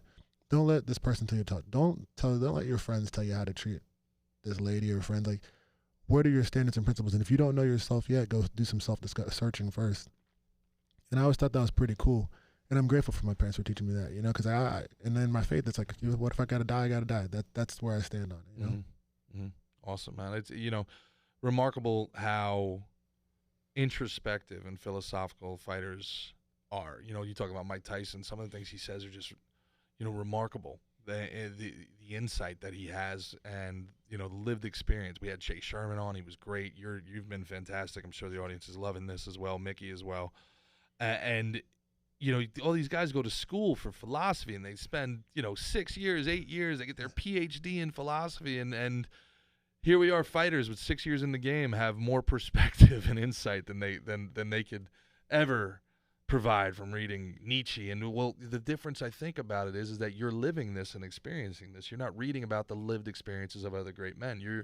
You have to live the highs, you have to live the lows, and then you're taking account. And it becomes a really, really important thing for the people that are listening to this, that it crystallizes some of the thoughts and the insecurities that they have, as well as they're going through their highs and their lows. You know, and I think that's it's a really important thing. It's almost, then for coming on this podcast is fantastic, but like almost, keeping a diary or keeping, making your own philosophical, like with your I'm sorry, what was it? The mission that you have, right? And you're sharing these experiences. It helps all of us really kind of like internalize and ascertain the deep thoughts that we all have at night when we can't go to sleep. We don't have the experiences that you guys have, but we can learn from those experiences. Yeah, it's cool you say that. And I'm really honored. I was watching this podcast and seeing all the clips and stuff. It's cool to and we spoke and talk and like it just. And I see you guys. It's a blessing to be here. And it's like a cool time to reflect. And I think podcasts are cool because especially one like this, we can kind of reflect on life. And you asked me a question, I didn't really think about like the way you asked that. And it's okay, cool. But somebody told me once, actually when I first started fighting, got him John Kakavitas. He said, fighters are the entertainer's entertainer. And I was like, that's cool. I'm like, why do you say that? He's like, people are just looking for that one real thing. They're looking for that one real thing. Especially in this world, it's getting faker and faker, man. Yeah, that was completely different. I mean, 4 or 5 years ago. I mean, not completely different, but there's some things that have gone like, you're just like, what just happened? It's gone too far. Gone very sideways. Yeah, right? It's gone sideways. And I think 100%. that we're entering into, I call it the age of authenticity.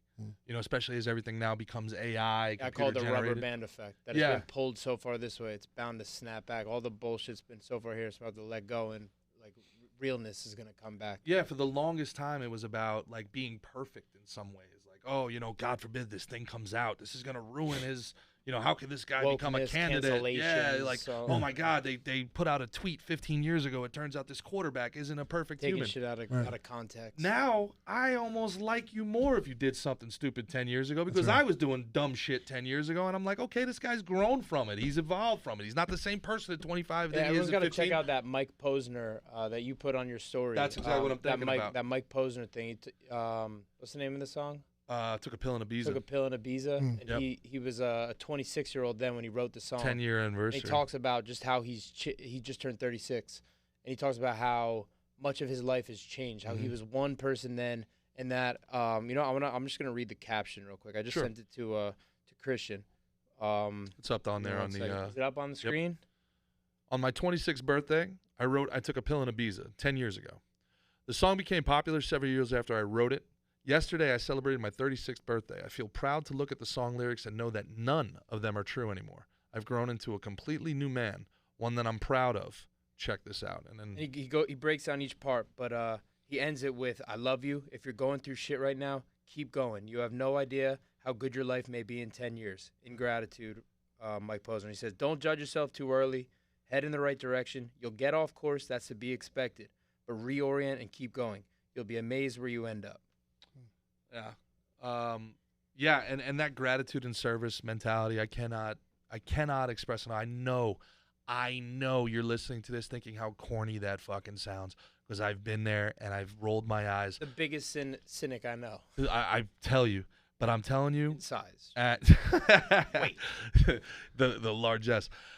Who I was at 25 when my baseball career ended, I thought my life ended. And all anybody wanted to talk about for years and years and years was baseball, what happened, blah, blah, blah, blah, blah. And I look back at that not as a successful time in my life. I look back at the person I was in my early 20s, and I am legitimately ashamed of the narcissist, of of the arrogance. And I was a great baseball player, and in some ways I convinced myself I had to be that type of person to be that guy. But I'm ashamed.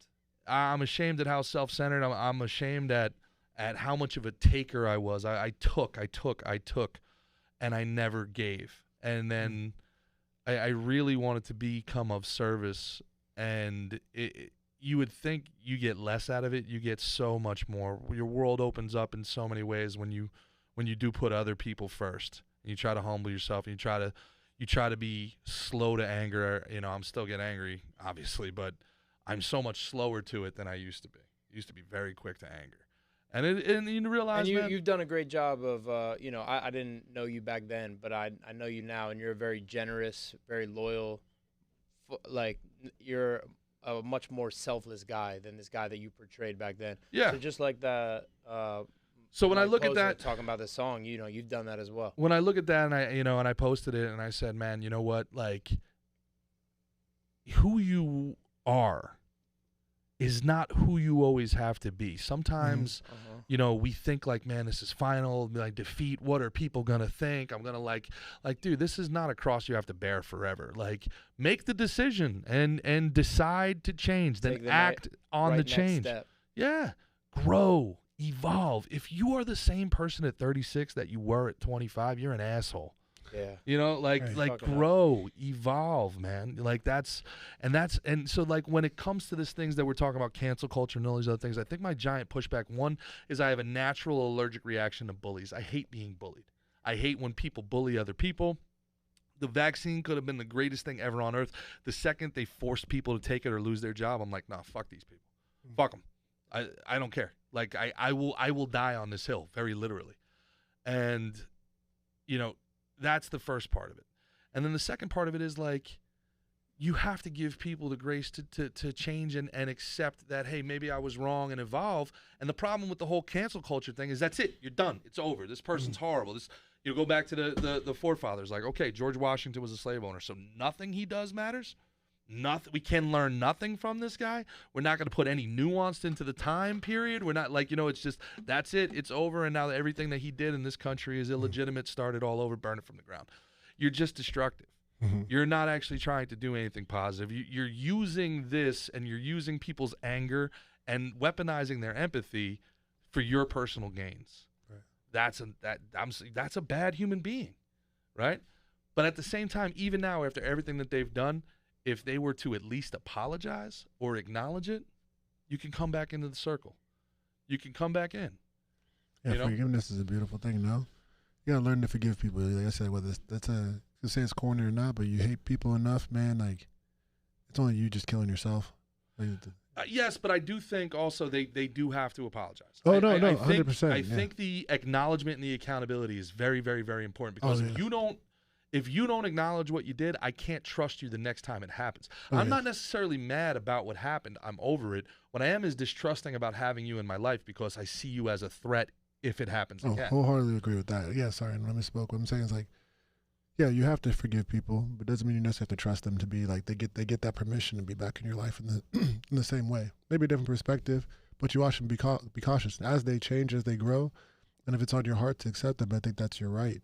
And but I think forgiveness is a beautiful thing, because you can forgive and let it go and never go back to it. But you could just have like a better, better life moving forward. Yeah, and maybe forgiving yourself is very, very easy, maybe even harder. Yeah, you know, well said. It's very tough, but you know, evolve. If I can give any advice, you know, and I think the major takeaway, and what I've loved most about this and it's been a phenomenal conversation. But thank you for all your time today. Appreciate you. Is you know, it's okay to take some time off, center yourself, go away for a little bit, take an audit of what you like about yourself and what you want to change, and say, okay, I'm going to make a plan, and in 6 months, the 6 months are going to pass anyway. Whether you're living in your car, you're living in a yurt, you're living in a penthouse, that 6 months is going to pass, right? So what is your plan to be who you want to be in those 6 months? You know, and then if you don't take that time and you don't get hyper-focused, you're going to be the same person in the same place that you were 6 months ago. And in many ways, that could be a waste of time, right? Absolutely. I love that. You know, it's an honor to be on this podcast. You know, people say, like, sometimes, like, I don't ever want to overhype where I was at in my story, because you can kind of look at other people's stories and be like, well, look, this person went through this. But Henry, my family, and other people just older in my life, ahead of me in life as far as age and just experience, they always say like, yeah, but there are a lot of people who go through the same thing that you go through who never come out of it. Mm-hmm. Right? You maybe talk about narcissism, maybe you talk about greed, maybe you talk about alcoholism, maybe we talk about the person who says, man, like that person was in the same situation, I was partying with them, but they're dead and I'm not. This person was this, but it's like you said, took a pill and Ibiza to show Avicii I was cool, and Avicii dies of a drug overdose. It's very powerful, right? You know, and it's like you always wonder, like, well, what's your responsibility now, right? If you're the one who made it out, or the other side of that tunnel, other side of that cave that maybe we put ourselves into, like, what are you gonna do with it now? And then that's one thing, like you said, like 6 months, 7 months, 8 months in the car. It's like, well, I don't want to see somebody in this situation. Like, if I could stop you from getting there, great. And if you're in it and you can get out, great too. But I don't want to see, because I don't know how many other people are sitting in that same situation, but keep going back to the same habits that get them there. We have responsibility, we have obligation. If you have like your feet, like you said, we go into bars, so we see people who can't even walk. Man, like I saw a little kid fall the other day, and I was just like, and he's like, no, I don't need help. I'm gonna get up. And I was like, dang, like that kid right there. And he was like, man, he watches us train. He's like, watch, if you could just see us train and do that. But I wonder how he think. But maybe he doesn't even think that way. He's like, this is my lot in life and make the most of it. You never know. But like you said, man, it's kind of cool like to see like the person you grow, because I would have never known that about you. If you told me you were a narcissistic, angry guy, I'd been like, talk about the same guy over here. Like, you spend more time with him, you'll know the angry guy. I drive in the car with him one time, Impa. One time. Jake, I'm sorry. Well, for what I've experienced has been one of the more sweet, encouraging people. I've never not seen you, and you've never asked how I'm doing. You know, I've never not seen you. Never been like, oh, what's up? Hey. And he's always like, let me introduce this guy. What's going on? So what do you look like? What's going on? What's next for you? You know, and that takes a lot for somebody who goes through probably something that you went through at a high level. So it's cool to see people change. No, I just want to be of service, man. I just don't want it to be about me. And then that boomerang effect. When there's a good thing that happens, right? Like you change your footwork, and all of a sudden a hook lands. You're like, man, I think I'm gonna do that again. Right. And when you change up and you switch up and you say, look, I'm gonna put myself second. If I meet somebody, look, I'm not motherfucking Teresa. You know what I'm saying? All I'm saying is like a simple mind change of when I meet somebody, instead of me saying, what can I get out of this relationship? What can I give to this relationship? That's it. Hey, man, you're this cool dude. You do awesome stuff. I don't even want anything. What can I do for you? Like, okay, you know what I'm saying? Like, how can I be of impact? How can I be of value? As opposed to, hey, man, like, I know this is awkward to get asked all the time. Can you do X? You know what? Let me provide value first. Right. And then if I provide value in your life, and then I got no problem asking for something either. I'd be like, hey, man, can you put in a call with this guy so you're connected? That's cool.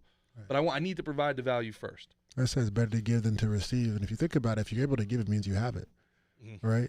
Like, even that mom on the side of the street, and she sees a little kid running by, she knows he's not eating as her last piece of bread. She's still able to give that piece of bread to that kid. And that kid might come around 20 years later, give something back, you know? It's like, but I think that's like, when you're able to give, it's so much better to give than to receive it. If you can focus on giving, you'll always be able to provide, because it's going to make you work harder. Yeah. Like, I think that people like who hold and hold and hold, like we talk about fighter pay, right?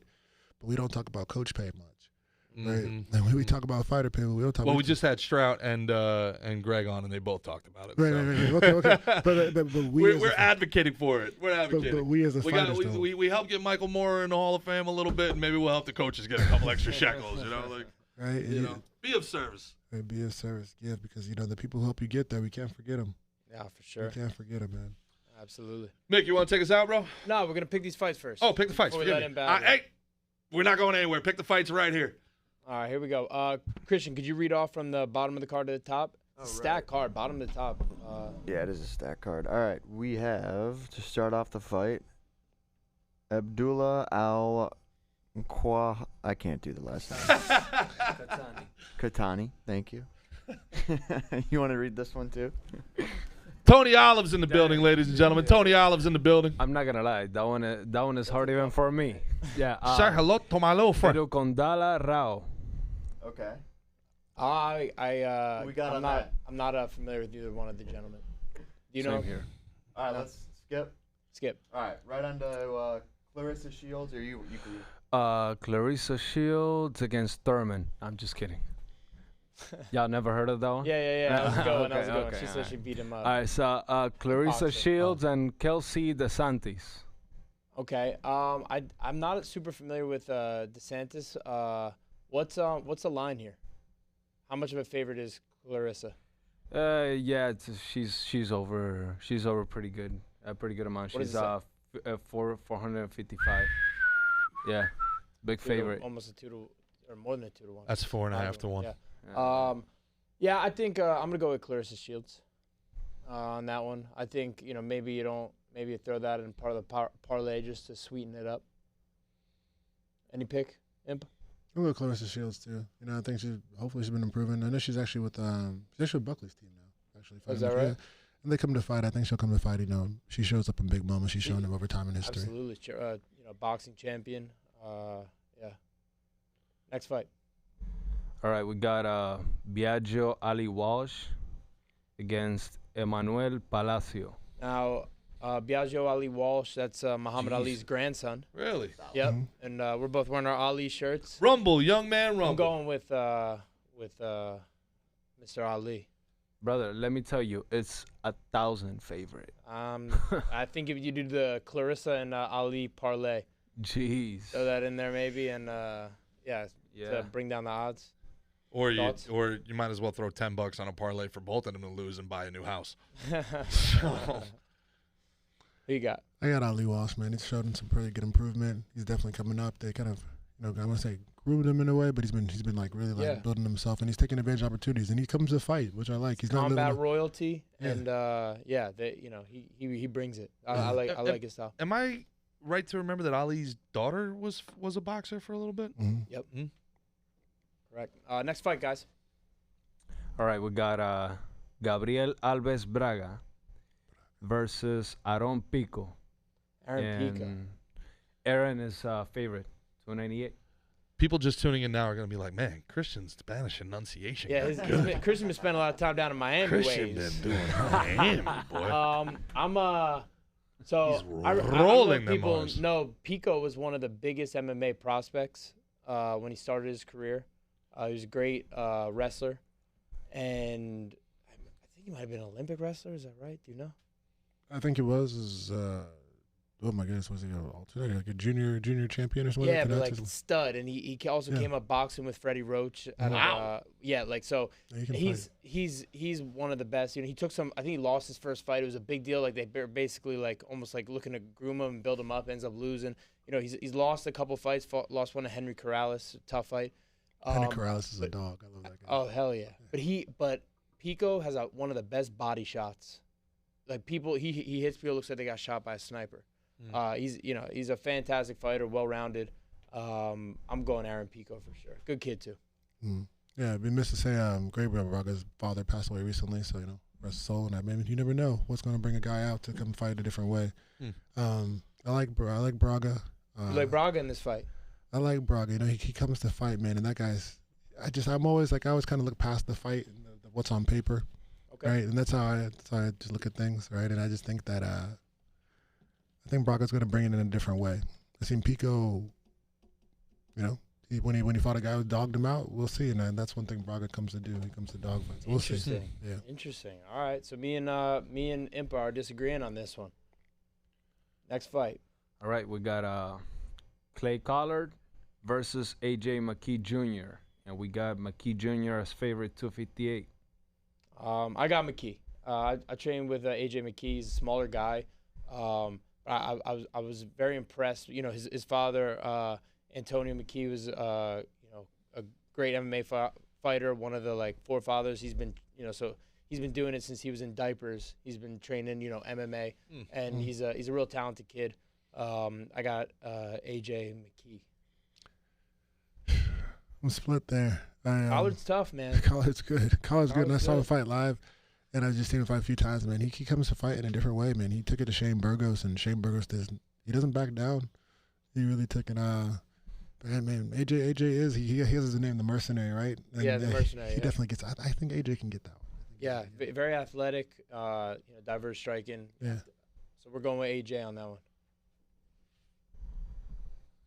All right, for the next one, on this one, I don't mean to butt in, but I was gotta gonna give do a it for shout you, out but you could do it for yourself. I to was gonna give it to you.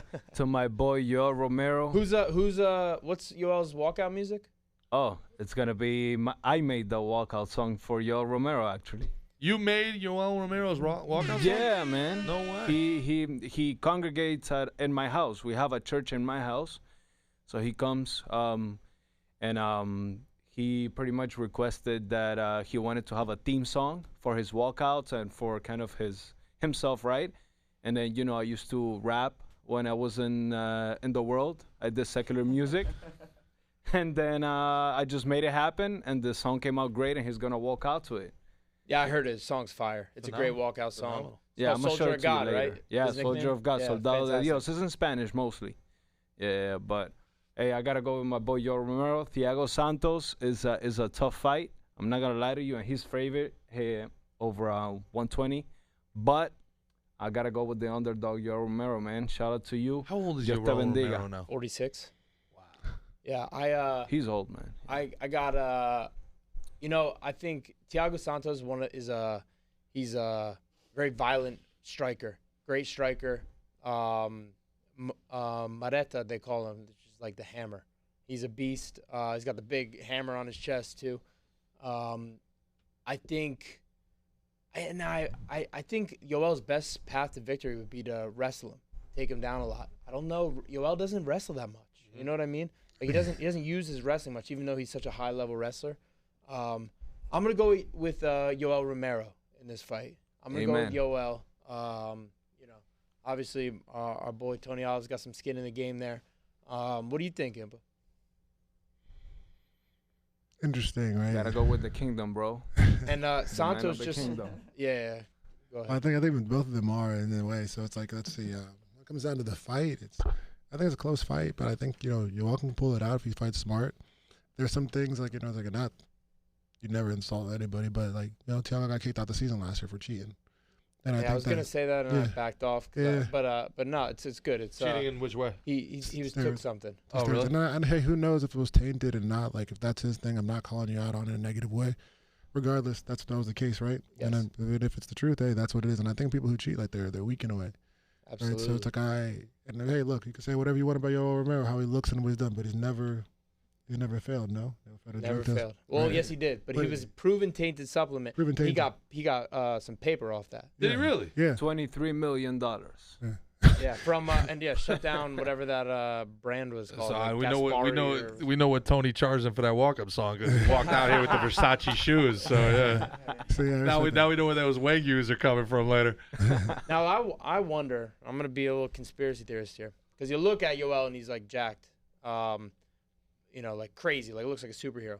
And I wonder if when people are doing this whole tainted supplement thing, if they would like be taking something that they know is in a tainted supplement, now we're talking. and then list. This is a conspiracy thought, and then list like that supplement so that if they pop for that, be like, oh, check that, and then you know what I mean? Mm-hmm. Like it is almost like a loophole, like almost like a little route I could see someone exploiting. Not if they saying weren't- Romero did that.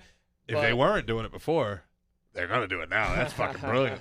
Mickey, you want to know a fun fact about Yoel? Leave it to a guy from Jersey. He doesn't lift weights to build muscle. Okay. He is naturally the way he is. Yeah, they said like when they did eye surgery on him, the doctor was just so perplexed, like shocked. He's like, I've been, performing these surgeries for 50 years. I've never seen like where did you find this He's guy? built in a lab in Cuba. I've never seen like his eyes are like stronger, like the whatever the things behind your eyes. Like The his retina. His bones are just different. Like they're like you broke a machine trying to fucking saw into him. He's literally built different. No, Yeah. and his brother is super skinny, like a walking Really? stick. It's crazy. Wow. Wow. Interesting. Next fight. All right, we got Bruno Capelloza versus the champion, Vadim Nemkov. Obviously, we know who the favorite is. They're both Vadim champions, Nemkov. correct? Bruno Champions, champions? Capelloza, yeah. Well, Bruno won a few years ago. I think he won the PFL heavyweight tournament. Nemkov was the Bellator light heavyweight champion, but he recently vacated. Once a champion, always a champion. Yo just fought Nemkov just a couple months back. Yeah. And lost by decision. Yeah. I got Nemkov here. I got Nemkov. Yeah, I got Nemkov too. I think Bruno's coming back after a while, and Nemkov's a dog, man. Yeah. I want that fight one day. It didn't seem like he wanted it so bad though. I'll go up to heavyweight. But we'll find you. He'll find you. Next fight. All right, we got Ray Cooper versus Jason Jackson. Jason Jackson's one of our Jason Jackson. teammates at Killcliff. Dog. Say again? Skilled, Skilled dog, special. yeah, very accurate. Yeah. You know, great striker, good power. Stud all around. Ray Cooper is a late fill-in for what was the gentleman's name again? Magomed Karamov. Ray Cooper, you know, he's got bombs in his hands, got a lot of firepower. But I think Jason Jackson does his thing, prevails. What's the line there? Jason Jackson is 410 favorite. Yep, that about makes sense. I know your Just answer crazy already, lines. but for the people, Jason Jackson. Jason Jackson.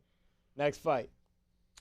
We got Jesus Pinedo versus Patricio Pitbull. Oh, that fight's actually Jesus off. Pinedo now. being the It's favorite, off? 125. This fight is scrapped. So now we get the people's main event next. Yes, sir. There it is. We got Impa Kasaganay versus Johnny Dude, Eblen. that's so much better than Mickey did. My God, do it again. Do it again. We're gonna dub him in. Hey guys, for a small fee, I could come in and pronounce all the names right. You know what I mean, and we'll work it out. We'll keep it in mind. Your people talk to my people. And Johnny is coming as favorite, but I gotta go with the Kingdom people. You know what I mean? I think Impa is gonna destroy him. Well, This is my lock of the night. Go and go to Bet US. Go throw some money on You this. said Go make Johnny's yourself favorite? The house. Johnny's Bet the house favorite? on Looks Impa. like Johnny's. Looks like Impa's favorite. No. What- No. Really? Minus Don't you 380 love that? Johnny Don't favorite. you love that? Minus I fucking 380. love it. Yeah. That's that, Okay. guys. This is what we do for you. Okay. I Bet US. Bet the whole house. Take advantage of it. Look Okay. at them. Everyone's already celebrating. Let's go, Okay. baby. Yes, let's go. You guys are welcome. That's a good price. It's a great deal. That's a good deal. I Now, take that deal. That's All right. that's the people's main event. On this card, it's considered the co-main event. We all know, we all love Impa. Impa's gonna get it done. That's the I gotta tell you, people's main event. That's the slick and thick main event. That's the lock of the night. Right I'm a there. fan of Ryan Bader. I like him. Yeah, I love Bader. I like Ryan Bader's Bader. your guy. Bader, check out if you guys obviously see behind Impa, one of our big sponsors, Battle Bars. He's got his own bar out. His own battle bar. The BBC. BBC.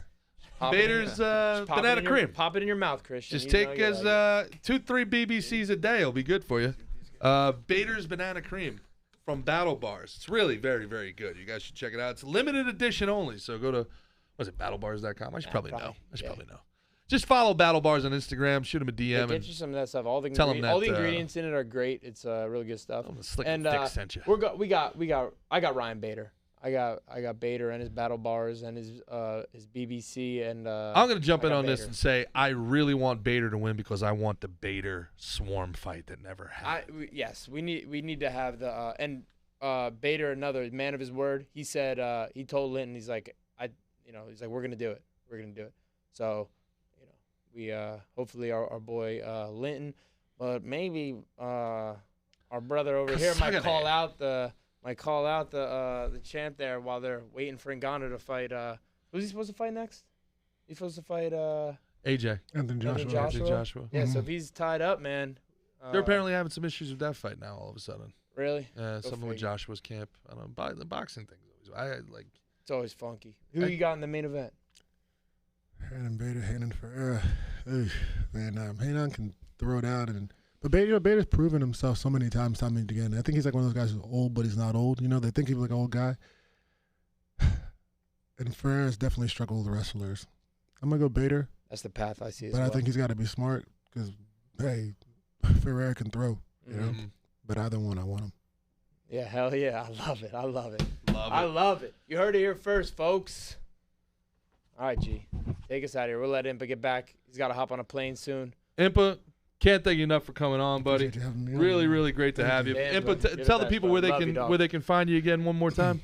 Hey, you can find me at Impa K5 on Instagram from Fight Life. But if you want to follow something just a little bit more personal, Chilobo's Trek, and that's just my life in a more artistic way outside of the cage. We'll put both of those down in the description below. You definitely check them out, give them a follow, and check out Nevin sunglasses if you like the way they make you look. Get yourself some battle bars. Drink yourself some Brute Seltzer. And you can afford all of it if you go to Some Don Inicio betus.com. products have been here too. We got Don Inicio, some of the best chips and olives you will ever have in your life. And I use their barbecue seasoning, their barbecue was using the seasoning on barbecue everything. seasoning It's today, so right good. before we It's came really, here. really delicious. So Don you know it's Inicio. Tony Olives. And it's now down in Publix. It's in your local Publix. It's been in Winn-Dixie. Check it out wherever you can, or go to Don Inicio on Instagram. Tell them Slick and Thick sent you. That over there is Mickey Gall. I'm Gerard Michaels. Now, what really excites me more than anything else, guys, we're going to do 100 episodes in 100 days. All of our past episodes will be re-released, remastered. There will be really cool new things in them. And one Re-released, remastered, really cool. I like the alliteration real right mastered there, brother. for the next 100 days and maybe more, because we're going to be recording in those 100 days. Maybe it's going to be for the next 120 days. But the Slick and Thick 100 is on. In celebration of our 100th episode, for the next 100 days, every day at noon, there will be a Slick and Thick episode everywhere you listen and watch podcasts. Check that out. Follow us on Slick and Thick on YouTube.